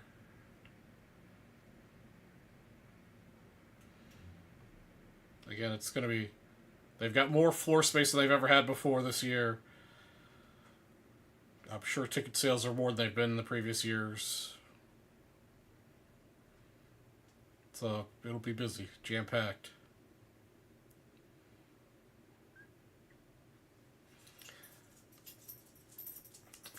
Which I don't personally love because of my issues with lots of people in confined spaces, but that's why I enjoy having my ability to access Vintage Breaks or Just Collect's booth and hang out and chill there and have my little safe spot. And obviously, at the hotel across the street, I can just bail whenever I want. And my vendor access gets me in the show a little early, so I can do a lot of my shopping before other people are there. Yeah, well, I'm not sure the Cubs specifically being an independent race is going to bring more people to Nationals, but it's definitely going to mean going to a game during Nationals is going to be very expensive.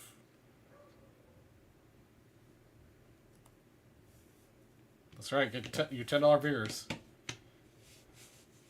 Or you can just buy your beers at like a liquor store, bring them in your Zion case. Instead of putting cards in your Zion case, put like a 12-pack of beer in your Zion case. Yeah, social anxiety. Yeah, there's several different things that I've got going on that contribute to my issues in, concerts, sports games, the Nationals. But yeah, just being around that many people in a confined space, I don't like.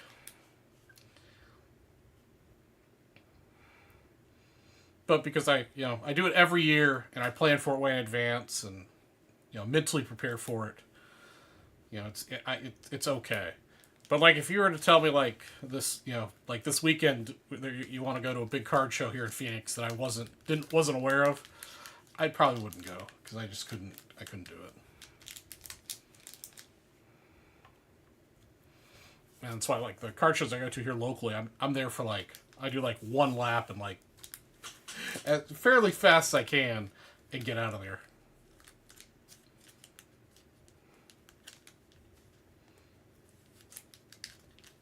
Yeah, booze helps.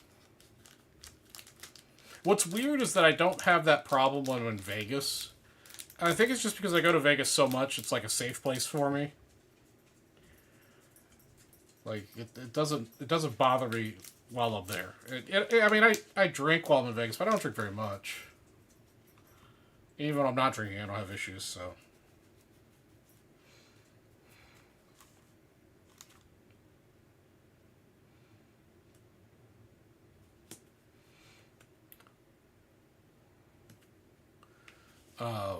Concerts, I just don't. Besides all those issues, I don't go to because, like, everybody just freaking stands up the entire time.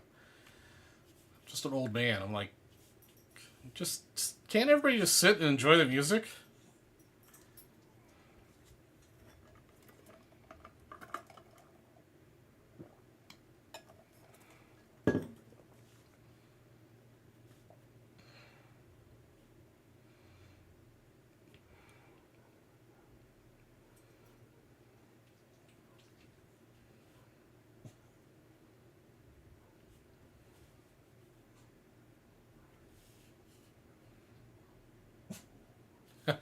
Yeah, it's. I mean, like, I love blackjack, so it's hard to find like a table that's in a secluded corner that nobody's at, because I mean, unless you want to pay like $100 or more a hand.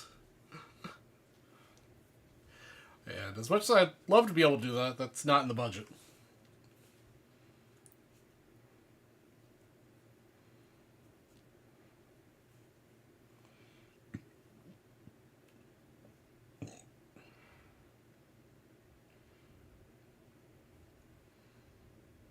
Well, yeah. Vegas is, especially if you're gambling and staying at the same. I mean, that's why I like staying at Circa of late now. I used to stay at Cosmo all the time, but Cosmo got out of hand expensive. Um, but Circa's very similar. It's just smaller, less trendy. But you got Fremont Street. You got tons of good food options, lots of gambling options, and then I can retreat up to my room for a little while if I need a social break.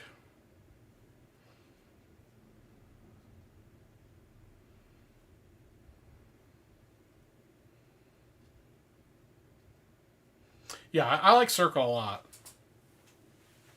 It's not a very big casino,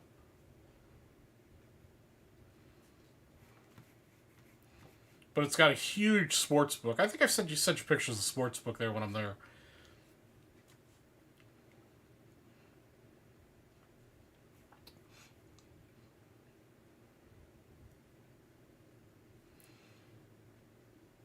And like at Circa, you can reserve these nice big, like, reclining chairs, depending on the day of the week and how long you want to reserve it for.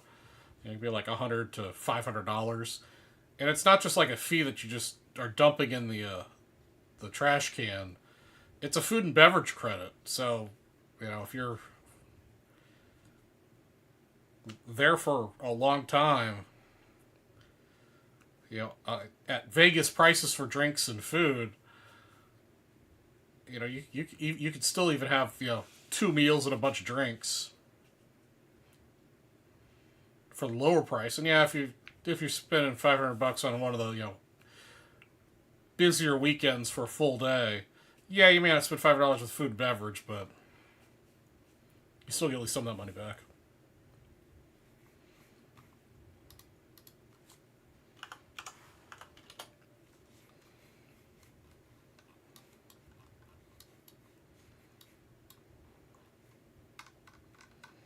Then you've got some of the best steakhouses in Vegas there, right.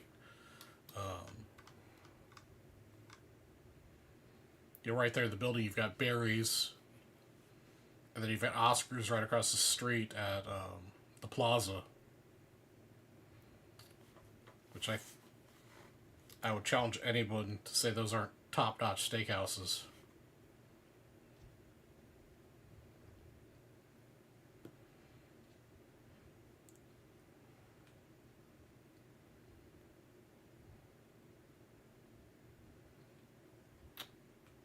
Yeah, I'm not sure what Sam's status is for Nationals. I know that there's talk of him coming, but only for maybe like Friday, Saturday, Sunday. And he's going to share a room with me. Because they can't, all the rooms are sold out. So, which if he does share a room, they're gonna split the how much those nights cost with me, so I get a few bucks back. So that's cool. Yeah, the steak at the it's called is good, is really good. But I would put Barry's and Oscar's steak up against any steakhouse in Vegas.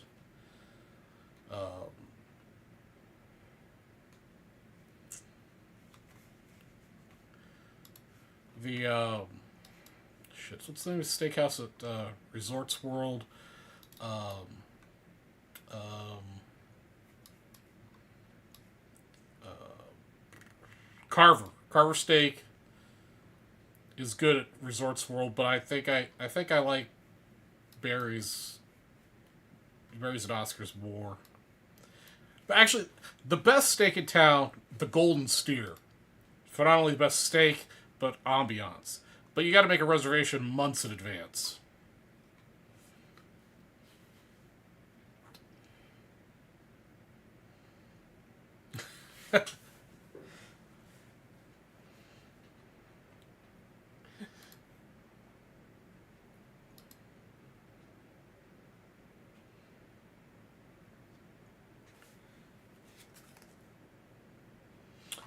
Hey Antonio, I know last week we were having some technical difficulties, um, and I owe you a card for your purchase last week. You can have your choice of this combination, a really nice 1970 Tony Oliva and the 66 Tony Perez that's very well loved, or a Bobby Bonds, or a Steve Carlton that looks like somebody like tried to erase something across the top. Those are the only cards I have left for the.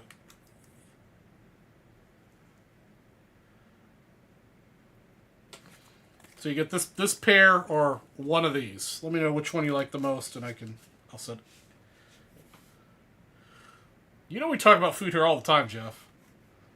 And for some reason we started talking about Vegas food. Gibson's is a good steak, though. Gibson's is definitely a good steak. You'd be hard pressed to have me choose between Gibson's and the Golden Steer.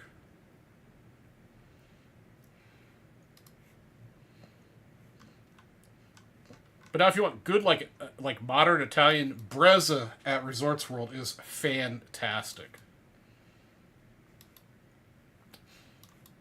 Unless I go super stupid crazy at Nationals, I think I'll have some gambling money left over in my gambling budget. Because I haven't been to Vegas since February, March? Yeah, I think it was February.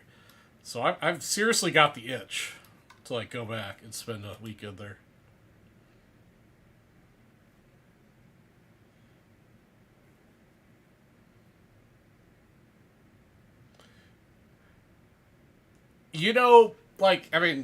Definitely not top tier food, but Golden Corral's got a pretty decent buffet. If you're looking for a inexpensive buffet, Golden Corral's not too bad. I wouldn't turn that down. And the Waffle House, man. All right, so you want Mr. Carlton? That's what I'm hearing. All right, we'll look you up. Now the Waffle House. Get yourself some. Gosh, it's been so long since I've ordered a waffle. Because we don't have very many Waffle Houses out here. Get your hash brown smothered and covered. I think it's smothered and covered. I think that's onions and cheese.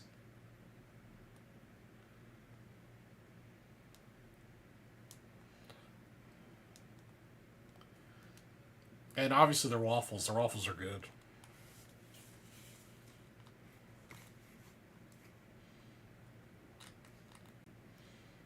Okay, now I gotta remember how to spell Antonio's last name.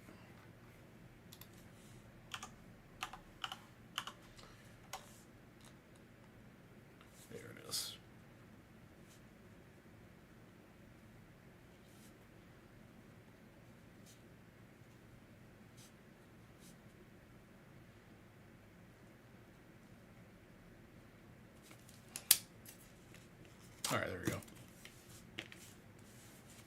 The one thing that downtown Vegas doesn't have is very many breakfast options. And very many, like, buffet options. Because I like a good dinner buffet from time to time. Or breakfast buffet.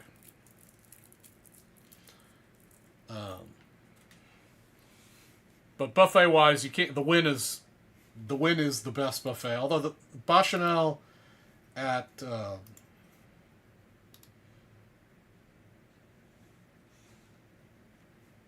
is a very close second. Or Bacchanal, sorry.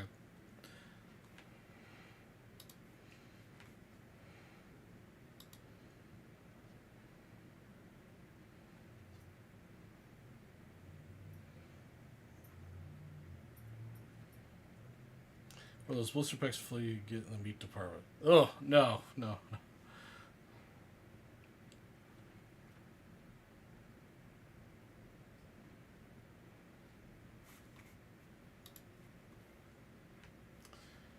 Mr. Cuffman's getting in on a little action here. Alright. Getting an 82 football pack. My 182 football pack. Alright, so that's going to bring us to...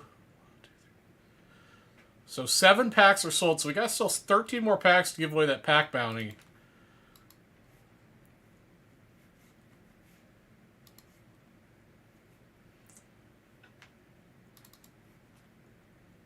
$12 spots to go in the 2850.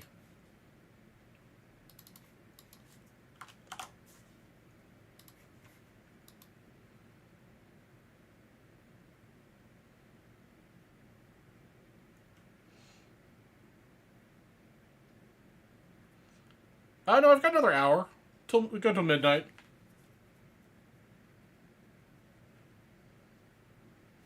Oh, you talking about the Foxwood Steakhouse?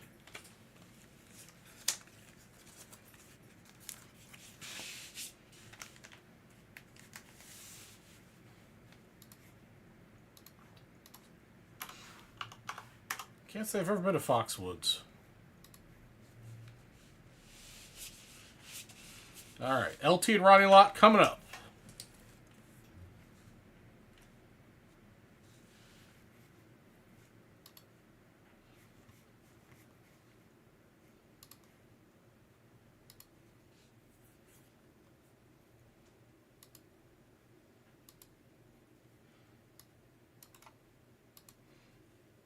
I don't know if I... There's Mr. Cuffman.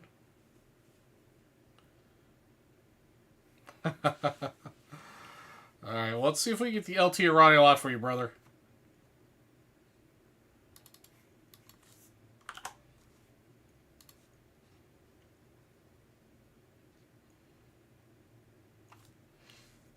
Alright, Spell, we'll see you in a minute. Alright, here we go. Good luck, Mr. Cuffman.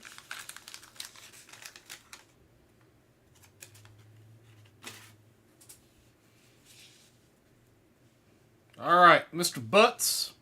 Pretty decent centering starting off. Dan Ross. Mr. Brown. Montgomery, Wilson, Hairston, and Carmichael, the Eagles team leaders. Cumby. Joe Fields. Joe Klecko and Curtis Greer, quarterback sack leaders. Eckwood. Hey! It's not the Lawrence Taylor we're looking for specifically. But it is the sticker. I'd call that a win. Hitting the LT sticker.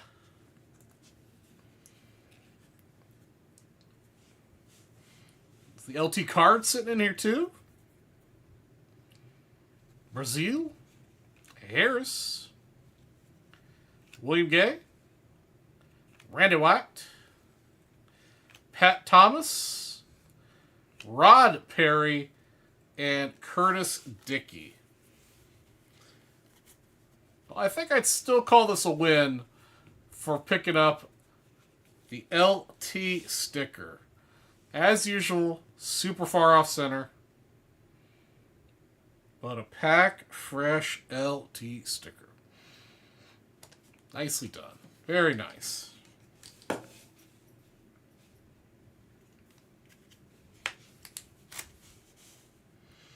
Appreciate you hopping in, Brian.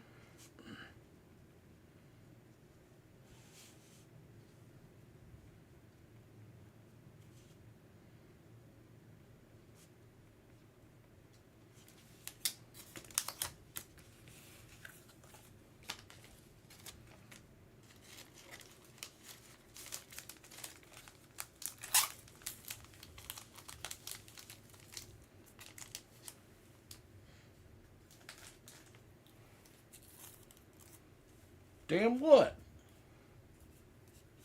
What damn?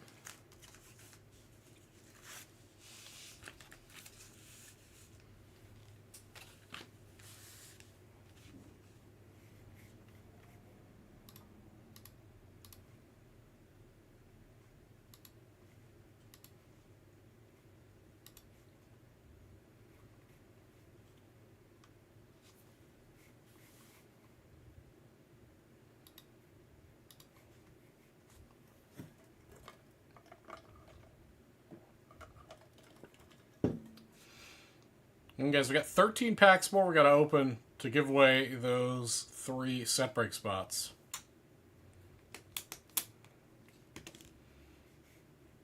We haven't moved any of the Civil War news spots yet either, guys. That bounty was good for tonight, next week, and the week after Nationals. 3 total shows to get that sold out. I'll have to sell 4 spots a night to make that happen. Also, I don't think anybody from my show tonight is taking advantage of the all-day set break bonus. Get your spots to win the 66 stars, 150 cards with some nice Hall of Famers and other stars. Some highlights shown there on the screen.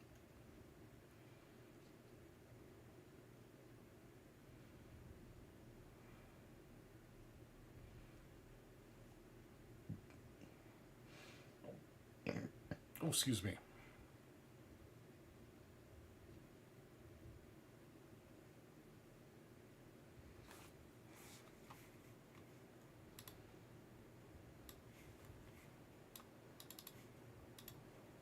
Also, the steakhouse at the D is really good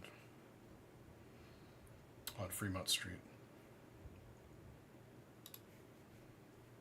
Highly recommend.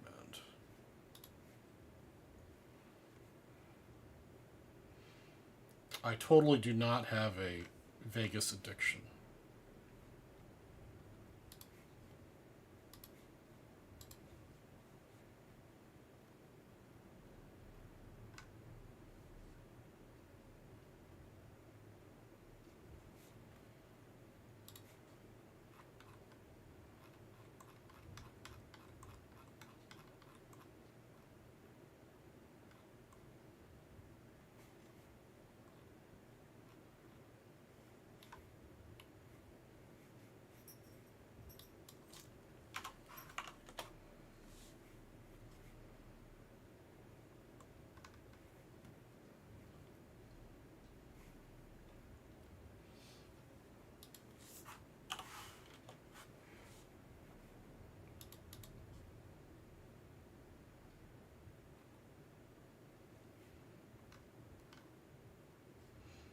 Cuffman, you gonna make it out to Nationals one of these years?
Nice, nice.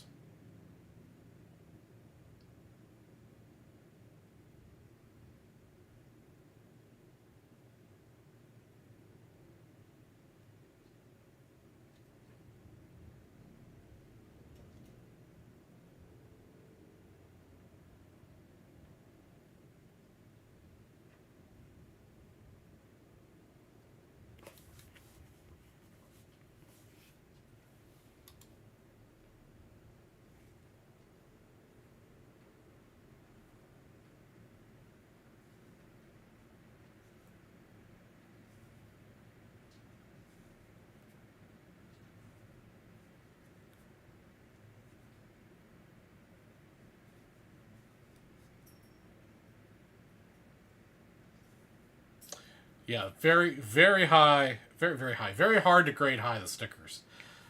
It is weird how, like, from a production standpoint, stickers in general, whether they're from Fleer or Tops, in the 80s or 70s, Star Wars stickers, the basketball stickers, the football stickers, they're all, like, always off center. It's, like, super rare.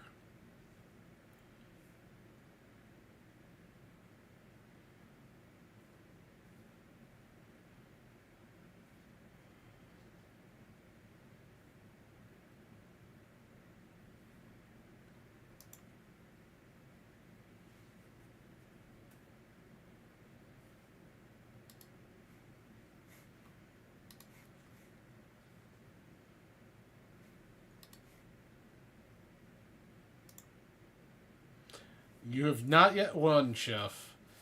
We still have 12 spots to go in the briefcases. And about 45 minutes left to go in the show. Hey, what's up, Mr. Belch?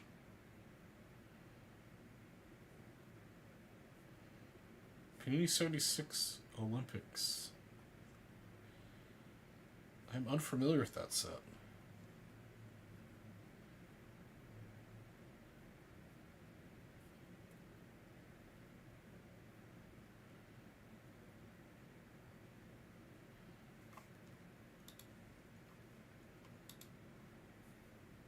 Milch, I know you wanted to see a couple of my pickups from the last week or so.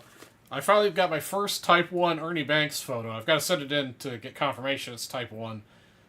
But believe it or not, I don't have an Ernie Banks Type 1 photo. But this is a...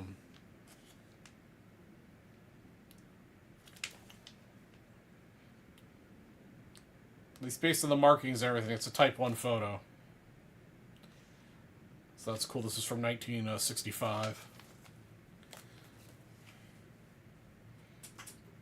And then you guys probably saw before, I got one of these before, but it's a Topps archive,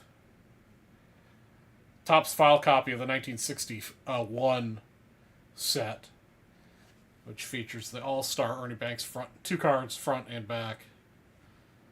This is the Topps archive file copy for reference for what the 61 set looks like with all the cards. And then also picked that was from Heritage. The Ernie Banks is from eBay. And another one from Heritage. Hack Wilson Type 1 photo from 1931 at the Catalina Island spring training facility for the Cubbies. Yeah, the Ernie Banks Type 1 I got off eBay for only like 30 or 40 bucks. It's pretty, it's got a bunch of wrinkles in it. You can obviously, it's very far from flat, but I think it'll present really well in encasement. And then I picked up just an upgrade for my 75 mini set from an 8 to a 9. This Bobby Mercer, there's only 21 of them in 9s, and there's no 10s. So, nice little pickup there.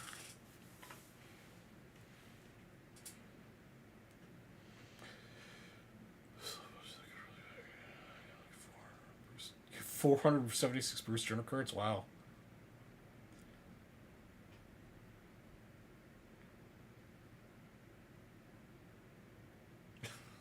a mariachi.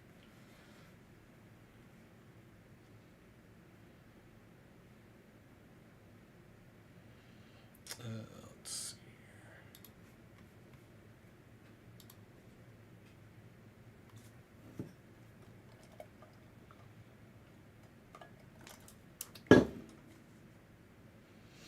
You know what? I didn't even look at Hake's auction. I'm trying so hard to at least have some. Yeah, and the other thing I bought last week was the new laptop because my 16-year-old Lenovo Yoga died finally. But so my Nationals budget's like half. I'm trying to avoid looking at auctions. But I think next Monday, the next Love of the Game auction starts. And I think the week of Nationals, the next REA auction starts.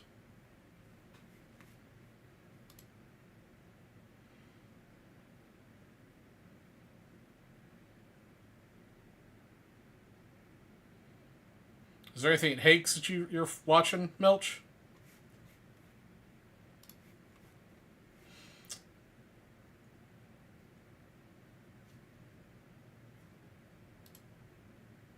Also, guys, I got 40 minutes left to go in the show tonight. We still need to do 13 more packs to give away the pack bounty. Nobody's bought into the Civil War bounty. 12 spots to go left for the 2050, and nobody's gotten any spots for the VB West side, at least, in the all-day set break bonus. There are a couple hundred spots sold from the North in the set break bonus, but nobody from the West has gotten anything yet.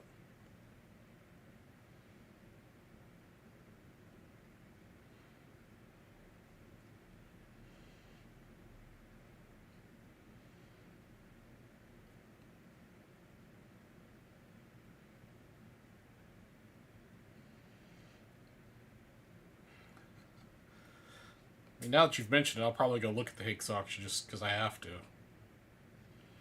Yeah, I don't know if I don't think I've ever bought anything from Hakes. So that's why I don't get the catalog in the mail, I guess.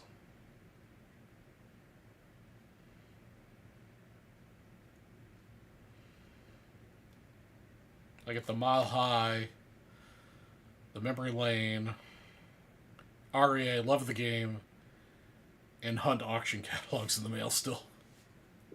I haven't bought anything from Hunt for a long time.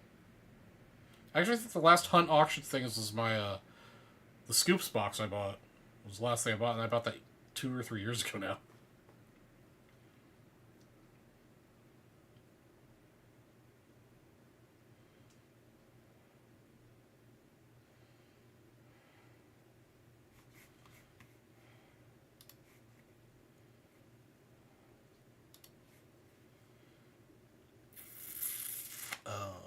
Yeah.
Have a good night, Nick.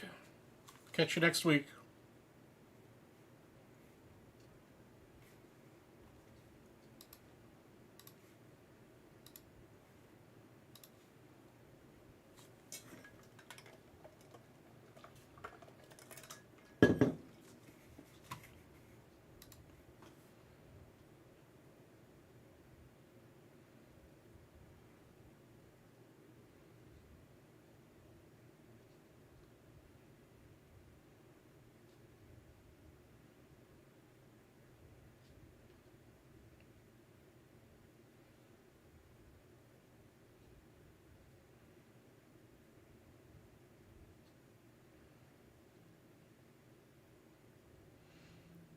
Right, guys. We're going to get any more breaks in before we get to the end of the show.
What is going on?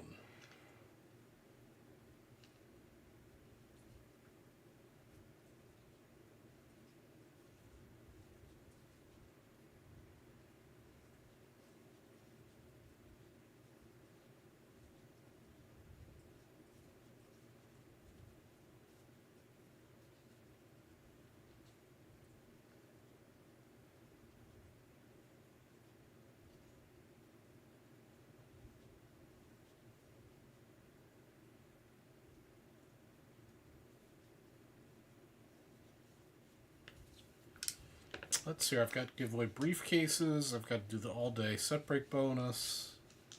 I think that's going to be it tonight.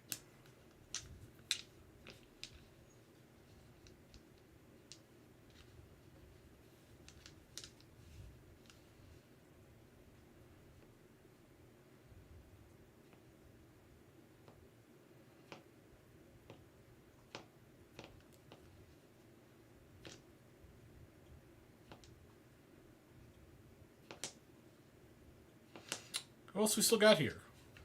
We still got Mr. Melch, Antonio, the chef, maybe?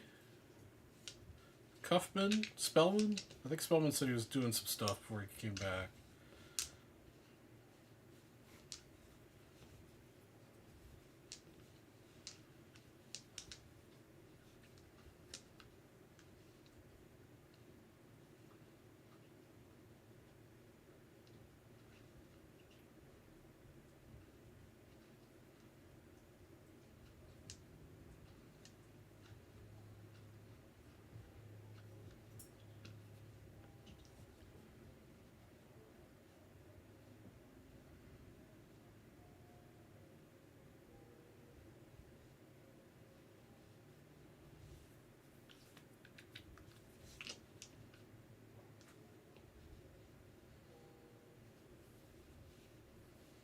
Melch.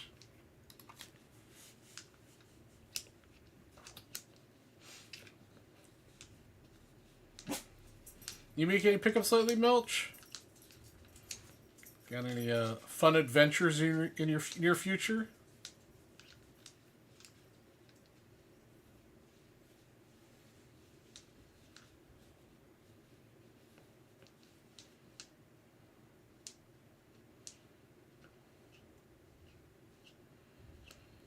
I was just throwing it out there. If anybody hears from Arnie Chura, let me know.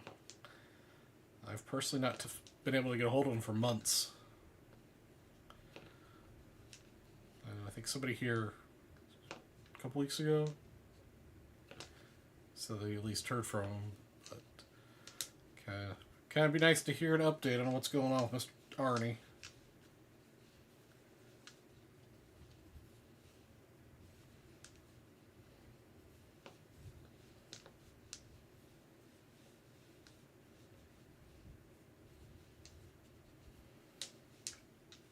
Nice. That's a cool photo to have.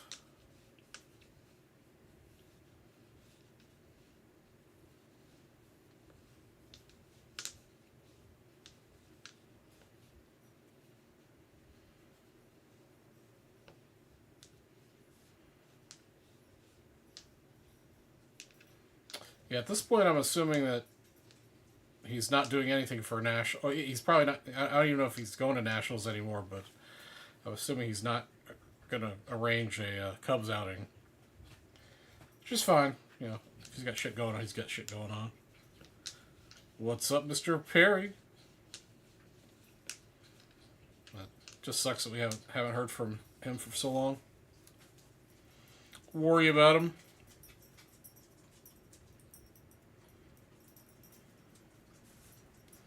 Hopefully, Mr. Perry and I can have a dinner at least or a lunch.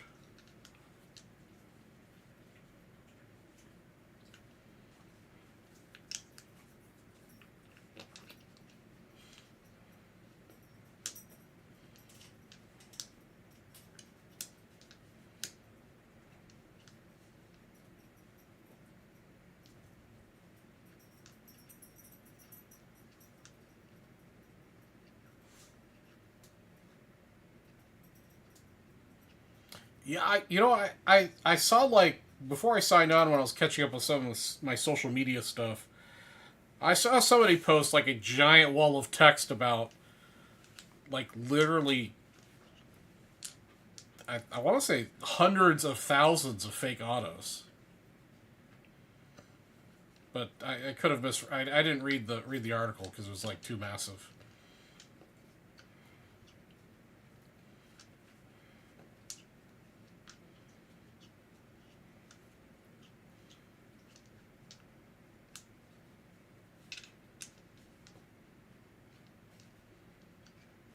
Welcome back.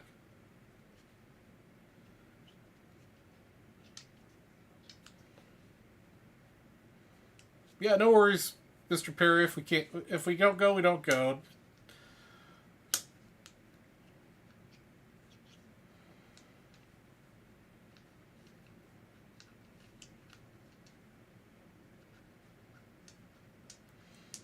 Just cool to catch up and hang out with you, brother man.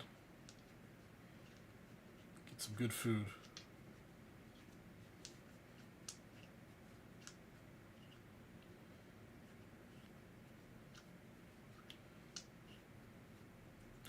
Yeah, stuff like that makes me worry about, autos that I've got in my collection. Although I have few autos, and I know that they were all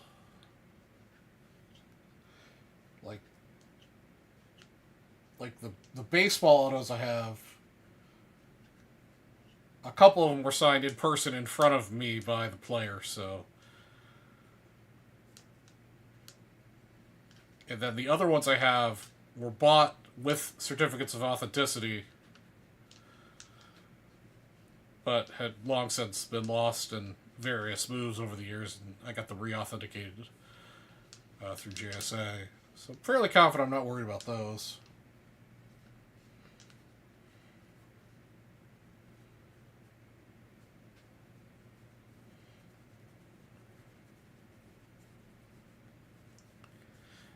Yeah, I mean, for the extent of his crime, he might have actually went away for a long time.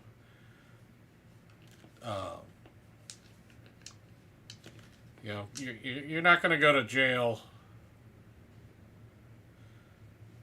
Uh, for selling one fake Mandel auto or whatever. But for the quantity he sold, he was definitely going to do some time.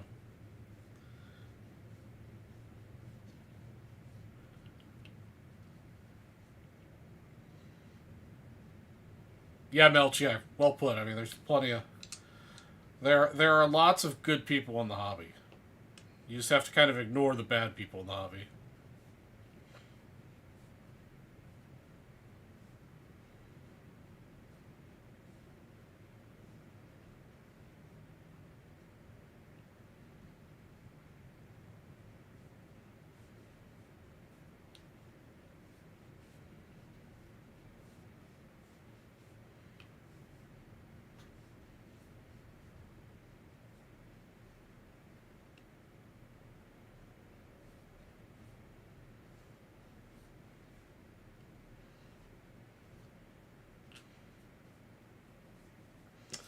Yeah, that's why I like to buy from.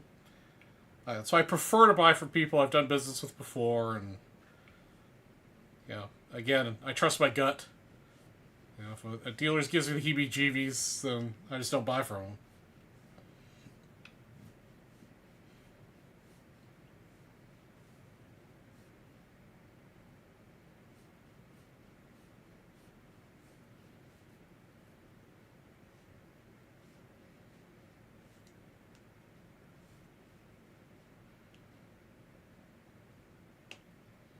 Yeah, if there's money, not even big money, if there's just money to be made, there's always somebody out there to try to beat the system. Oh, well, there you go. You can't trust pretty much anyone from Florida.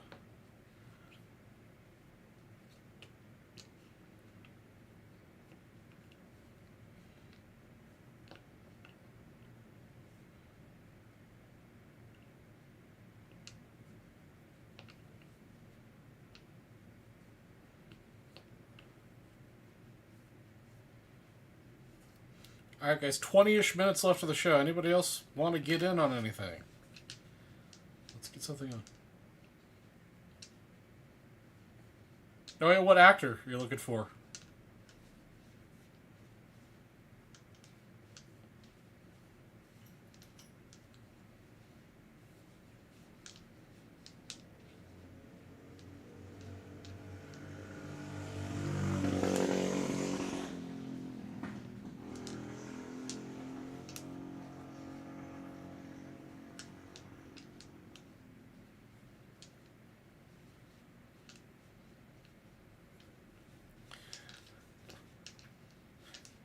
I think, like, from a deceased actor standpoint, um,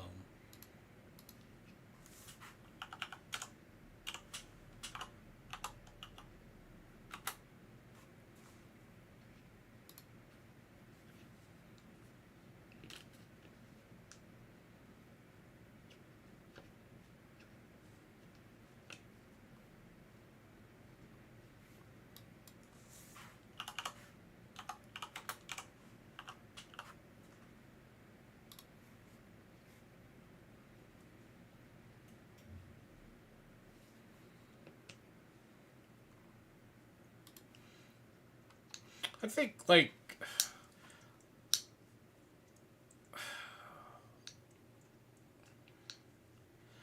Gene Wilder, like, if I could get, like, something, like an original prop from Willy Wonka and the Chocolate Factory.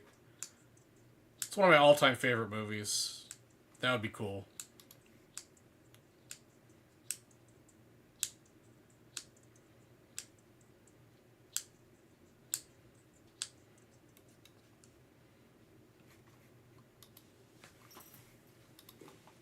Somebody else I was trying to think of too from. I think he's still alive.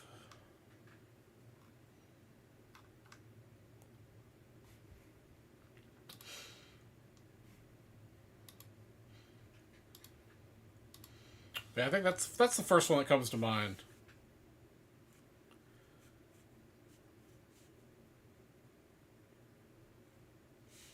Shoot, my walk. I don't think so, Melch.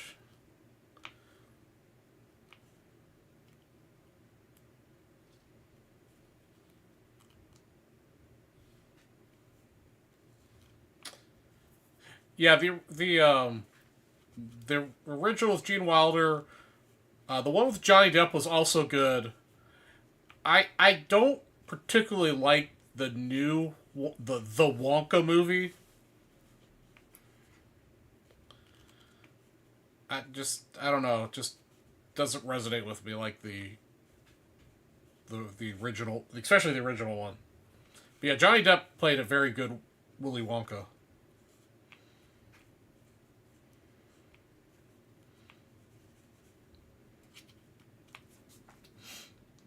Yeah, I think it's one, like, I mean, there's several movies there, I guess, but like an original prop from Charlie the Chocolate or Willy Wonka and the Chocolate Factory. is something I would like to get. I've bid on them in the past in various prop auctions, but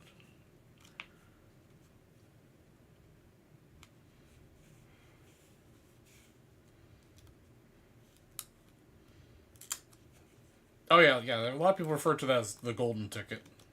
I mean, here at Vintage Breaks, we refer to like Vintage Breaks golden ticket. You know, with various promotions. That's where that all started. Was Wonka, as far as I know, with that movie at least, or at least it was popularized. Yeah, Melch, I'm flipping through the pictures you've sent me over the last little bit, and I don't see any Wonka memorabilia.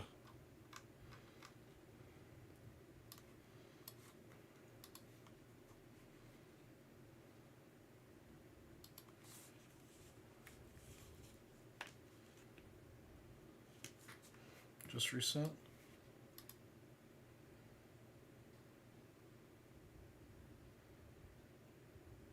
Oh yeah, Peter Elstrom Wonka ticket.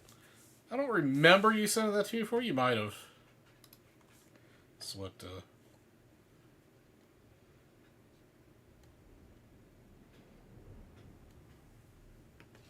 Yeah, I think that's cool. I think that's cool.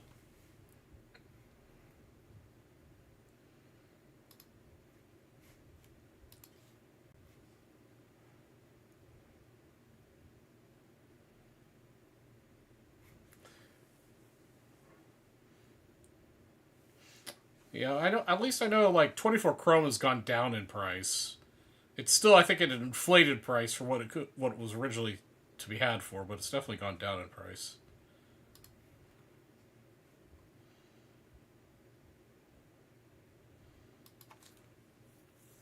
Yeah, I mean, if I found a cool like replica proper, like you know something neat presentation wise with Gene Wilder's auto on it, I would buy it.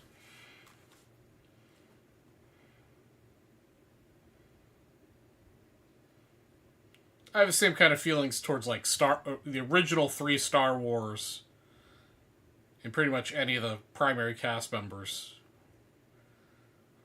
type of things. Same with Star Trek, the original series, Next Generation, or the first several movies. But again, the Star Wars and Star Trek uh, collectors are very ravenous, and all that shit's very expensive. I feel like I could probably afford a piece of Wonka memorabilia.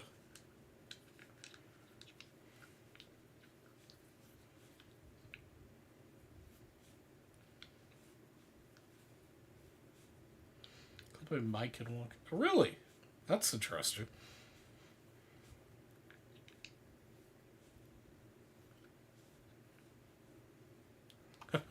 Yeah, like a total rated R Wonka movie would be kind of cool.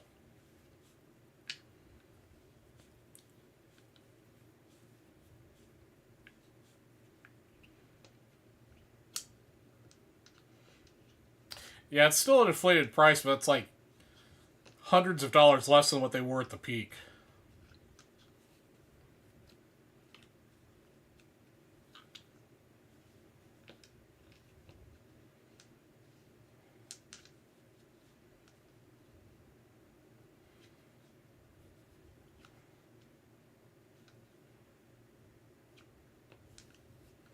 And that's a big reason why I haven't bought any personal cases of anything for a while. Is that prices for stuff has just gotten crazy. Yeah, I mean, there's lots of good rookies and all, but still, you buy a box of that, there's it's such a huge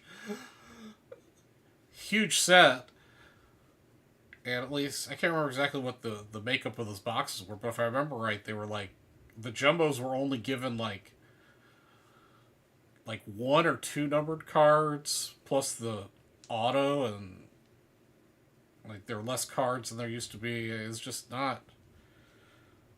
Tops has just really screwed up the hobby with the prices of products. The manufactured limitations of the runs, or however you want to put it, where prices are just skyrocketing from release.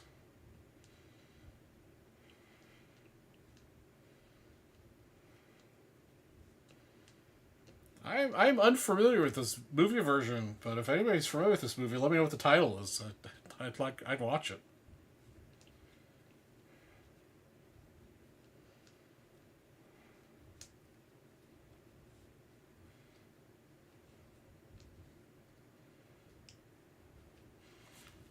I mean, like specifically, like Platinum Anniversary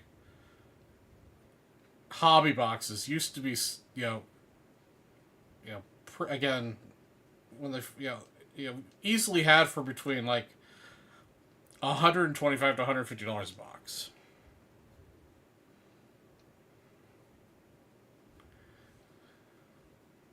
Now the last several years of Platinum Anniversary can't be had for less than like $250 a box.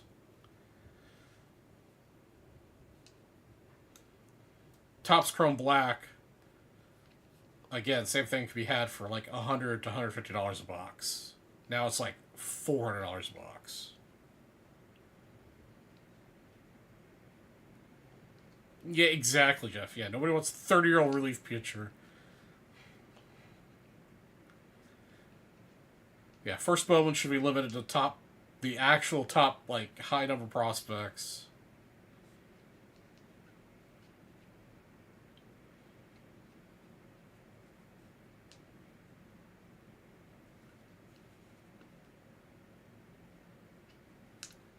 Yeah, for sure, Chris. Like you could get, I want to say Jumbo Chrome used to be like $150 a box, and that was when you were getting 5 autos.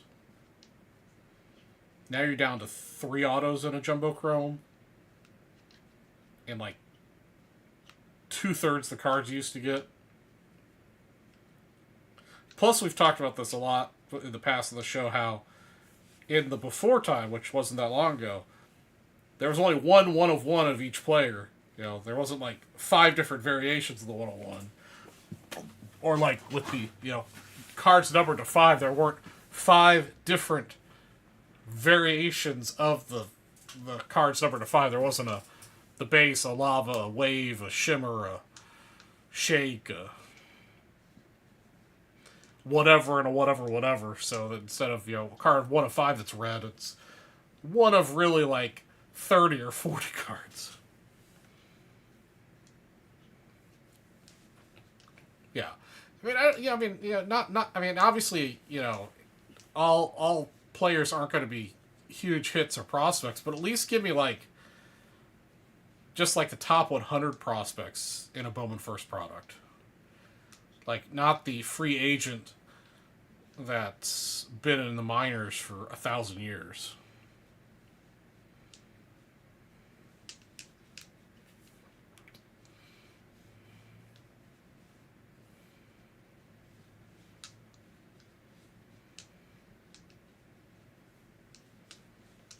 And I still take issue with like the manufactured scarcity, which allows the big retailers to buy a shit ton of product and then just pump the price up.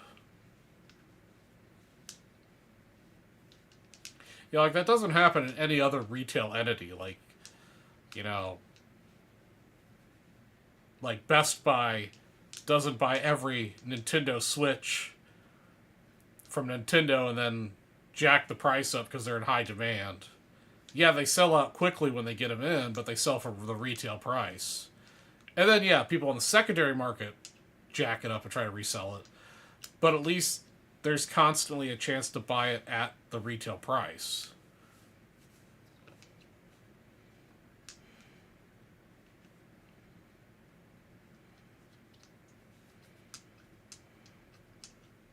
I think that's one of the biggest gripes I have in the ultra modern industry is that it doesn't happen with any other product. Why is it with sports cards?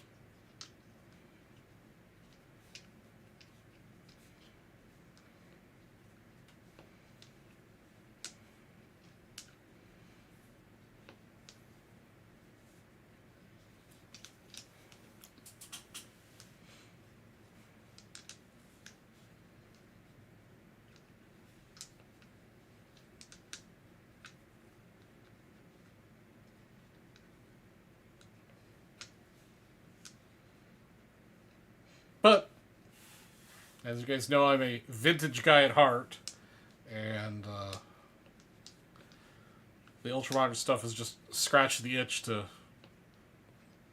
flip for vintage. More or less, more to scratch my itch for my like love of gambling and risk taking. So I just haven't done it as often because there's not as much value in it as it used to be.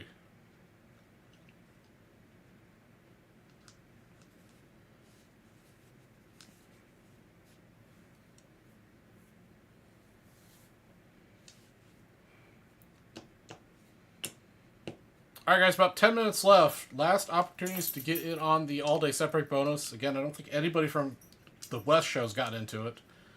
200 something spots are gone out of it for the North show, but there's still an opportunity. You can always one-spot hero it. 12 spots left at 2050, 13 spots left in the 20-pack sold bounty, and no spots have been sold in the Civil War News bounty.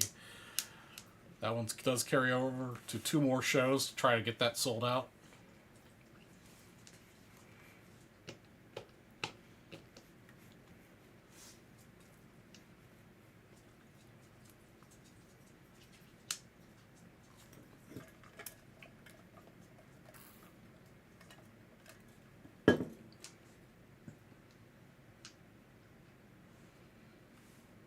Oh, the other gripe. One more gripe while we're on the gripe bandwagon. Stop with the freaking sticker autos.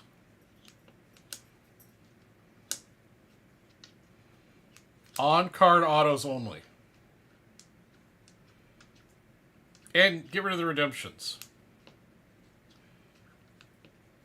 If you can't time your product, the printing, and scheduling with the athlete to get their auto on card in the box for distribution, then they go in whatever the next product releases.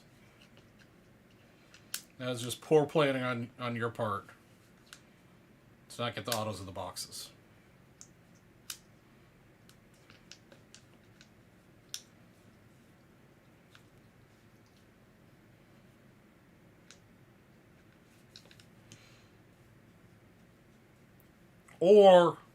Or if for whatever reason you have to do some redemptions for whatever reason, those redemptions should be quickly redeemable at release. Because I'm sure these the production and boxing up the product. I don't know. It might be a month, 2 months worth. Before the product goes into production, you've got to have those autos on cards. So if your signing date with that athlete is, within that period, I would be reasonably okay with I know that if this product releases on September 1st and I pull a redemption of this player, I could redeem it with Topps and they have it sitting on the shelf and it'll be shipped out to me immediately.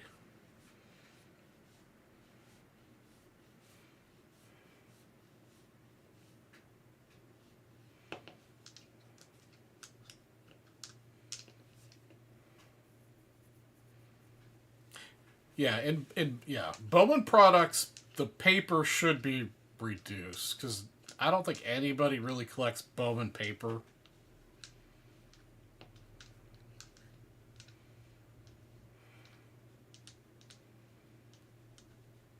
Just do Bowman Chrome.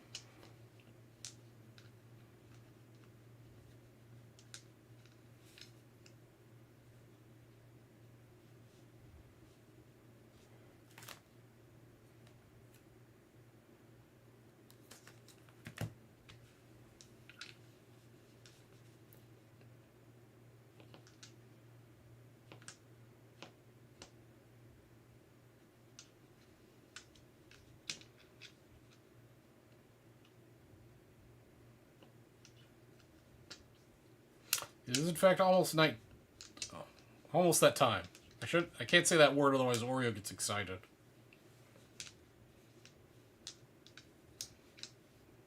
He was pretty vocal at the very beginning of the show, but then he calmed down. Yeah, he's being a good baby. He's actually asleep right next to me in his bed. But he pulled the bed way out from underneath. Like, the bed sit where the camera is under the desk next to me. but he's pulled his bed all the way over so he can be sleeping in his bed right up against my chair.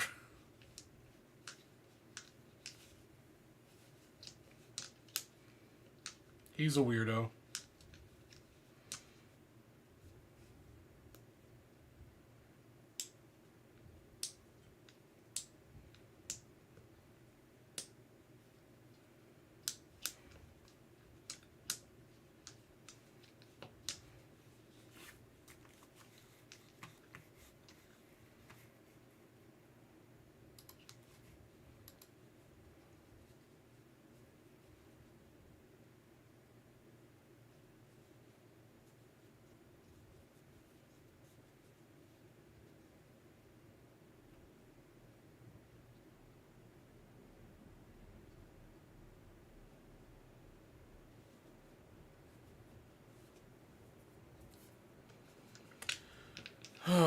Who else we have sticking to the bitter end here?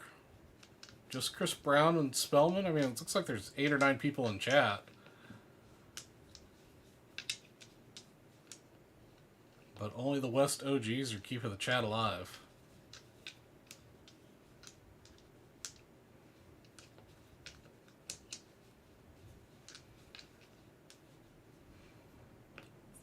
We have one more show before Nationals. One more show.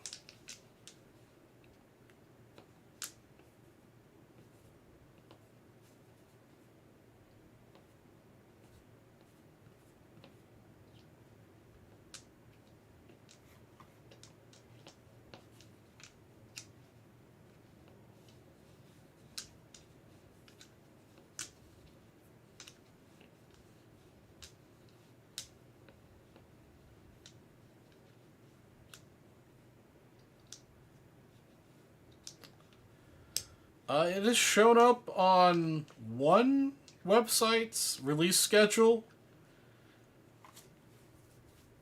No date. I think it was just August, generically. But it's showing up as 2025 Platinum Anniversary in the 1955 style.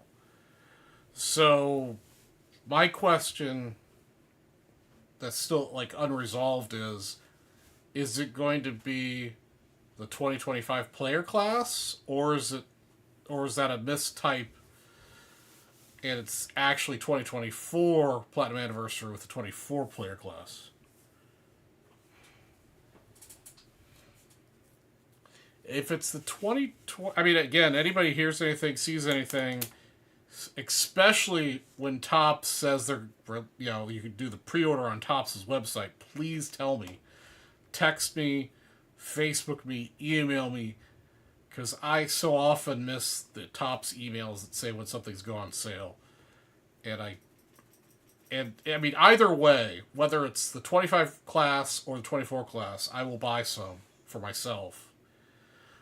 But if it is the 24 class and I can pre-order, I will probably pre-order whatever the maximum is allowed.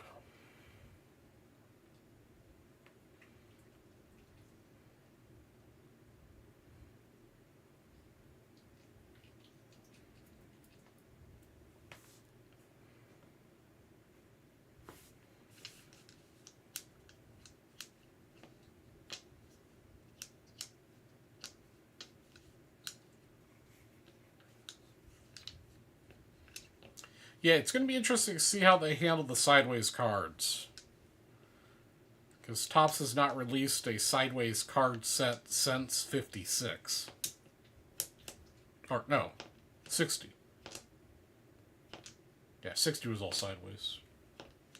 Yeah, just keep looking at my wall here, yeah.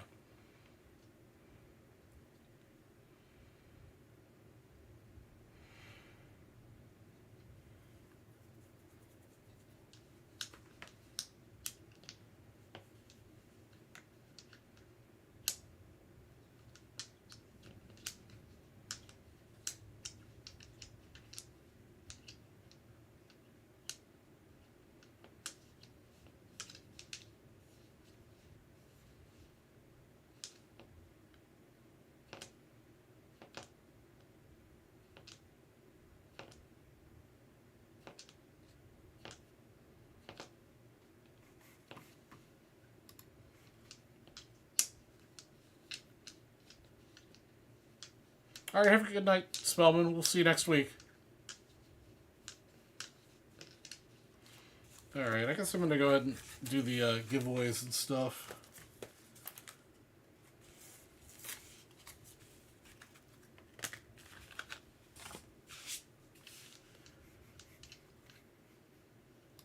Let's see here. We've got to do the briefcases, and we got to do the all-day set break bonus. All right. So the set break bonus is here. Let me copy these names over.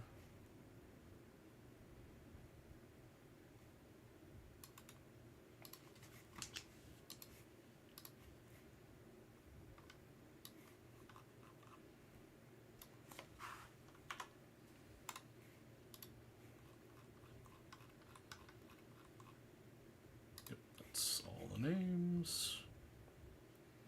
Okay, this first random is going to be for the all-day set break bonus. We're going to randomize it 4 times. All right, here's the names. There's 223 names, if I'm right.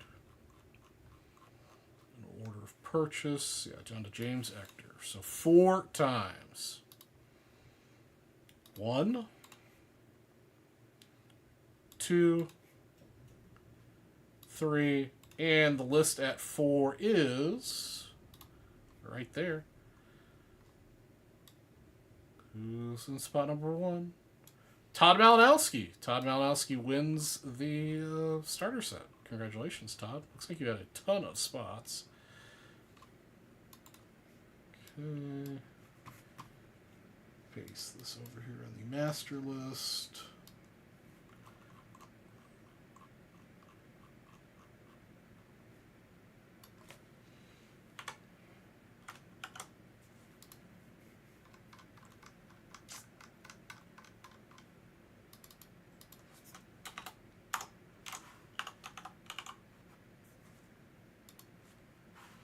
Okay, Todd Malinowski is the winner.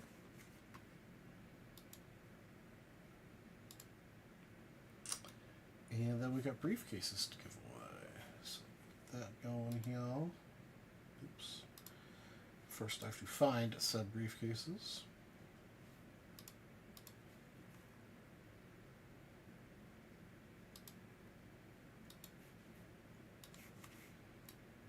Okay, briefcases.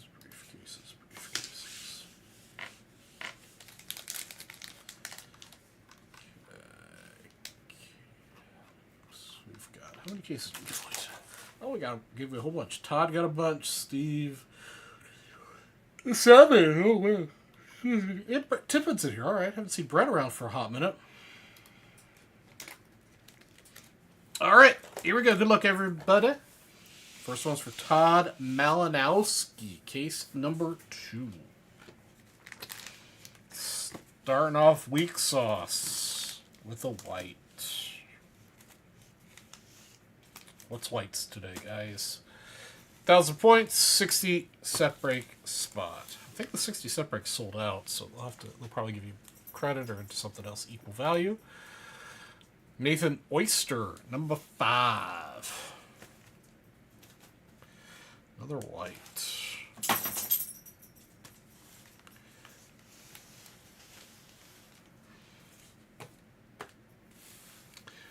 £1,000 points, 60 set break spot, and yeah. Brett Tippin number 7. Lucky number 7. Not tonight, apparently. White again.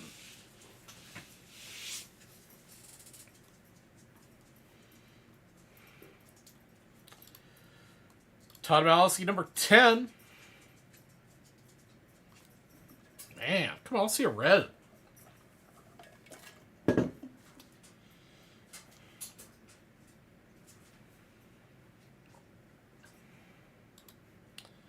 All right, same gear with number 14 for Mr. Ernie Banks. Another white. Ugh.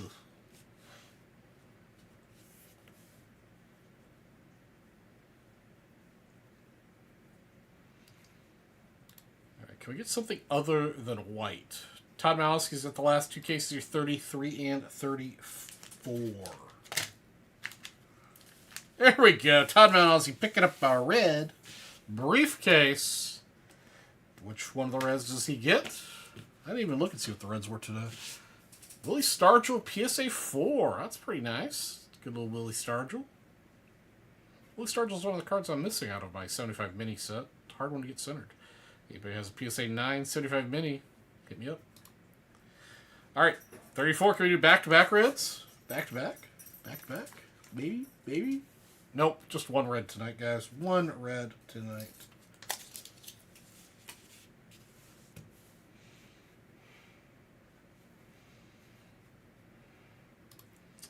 Alright, that is all the cases for tonight, ladies and gentlemen. I believe that's all the giveaways. If I missed something, the North will do it tomorrow. Otherwise, everybody have a wonderful leave day. Be nice, be kind, wash your hands, sleep well.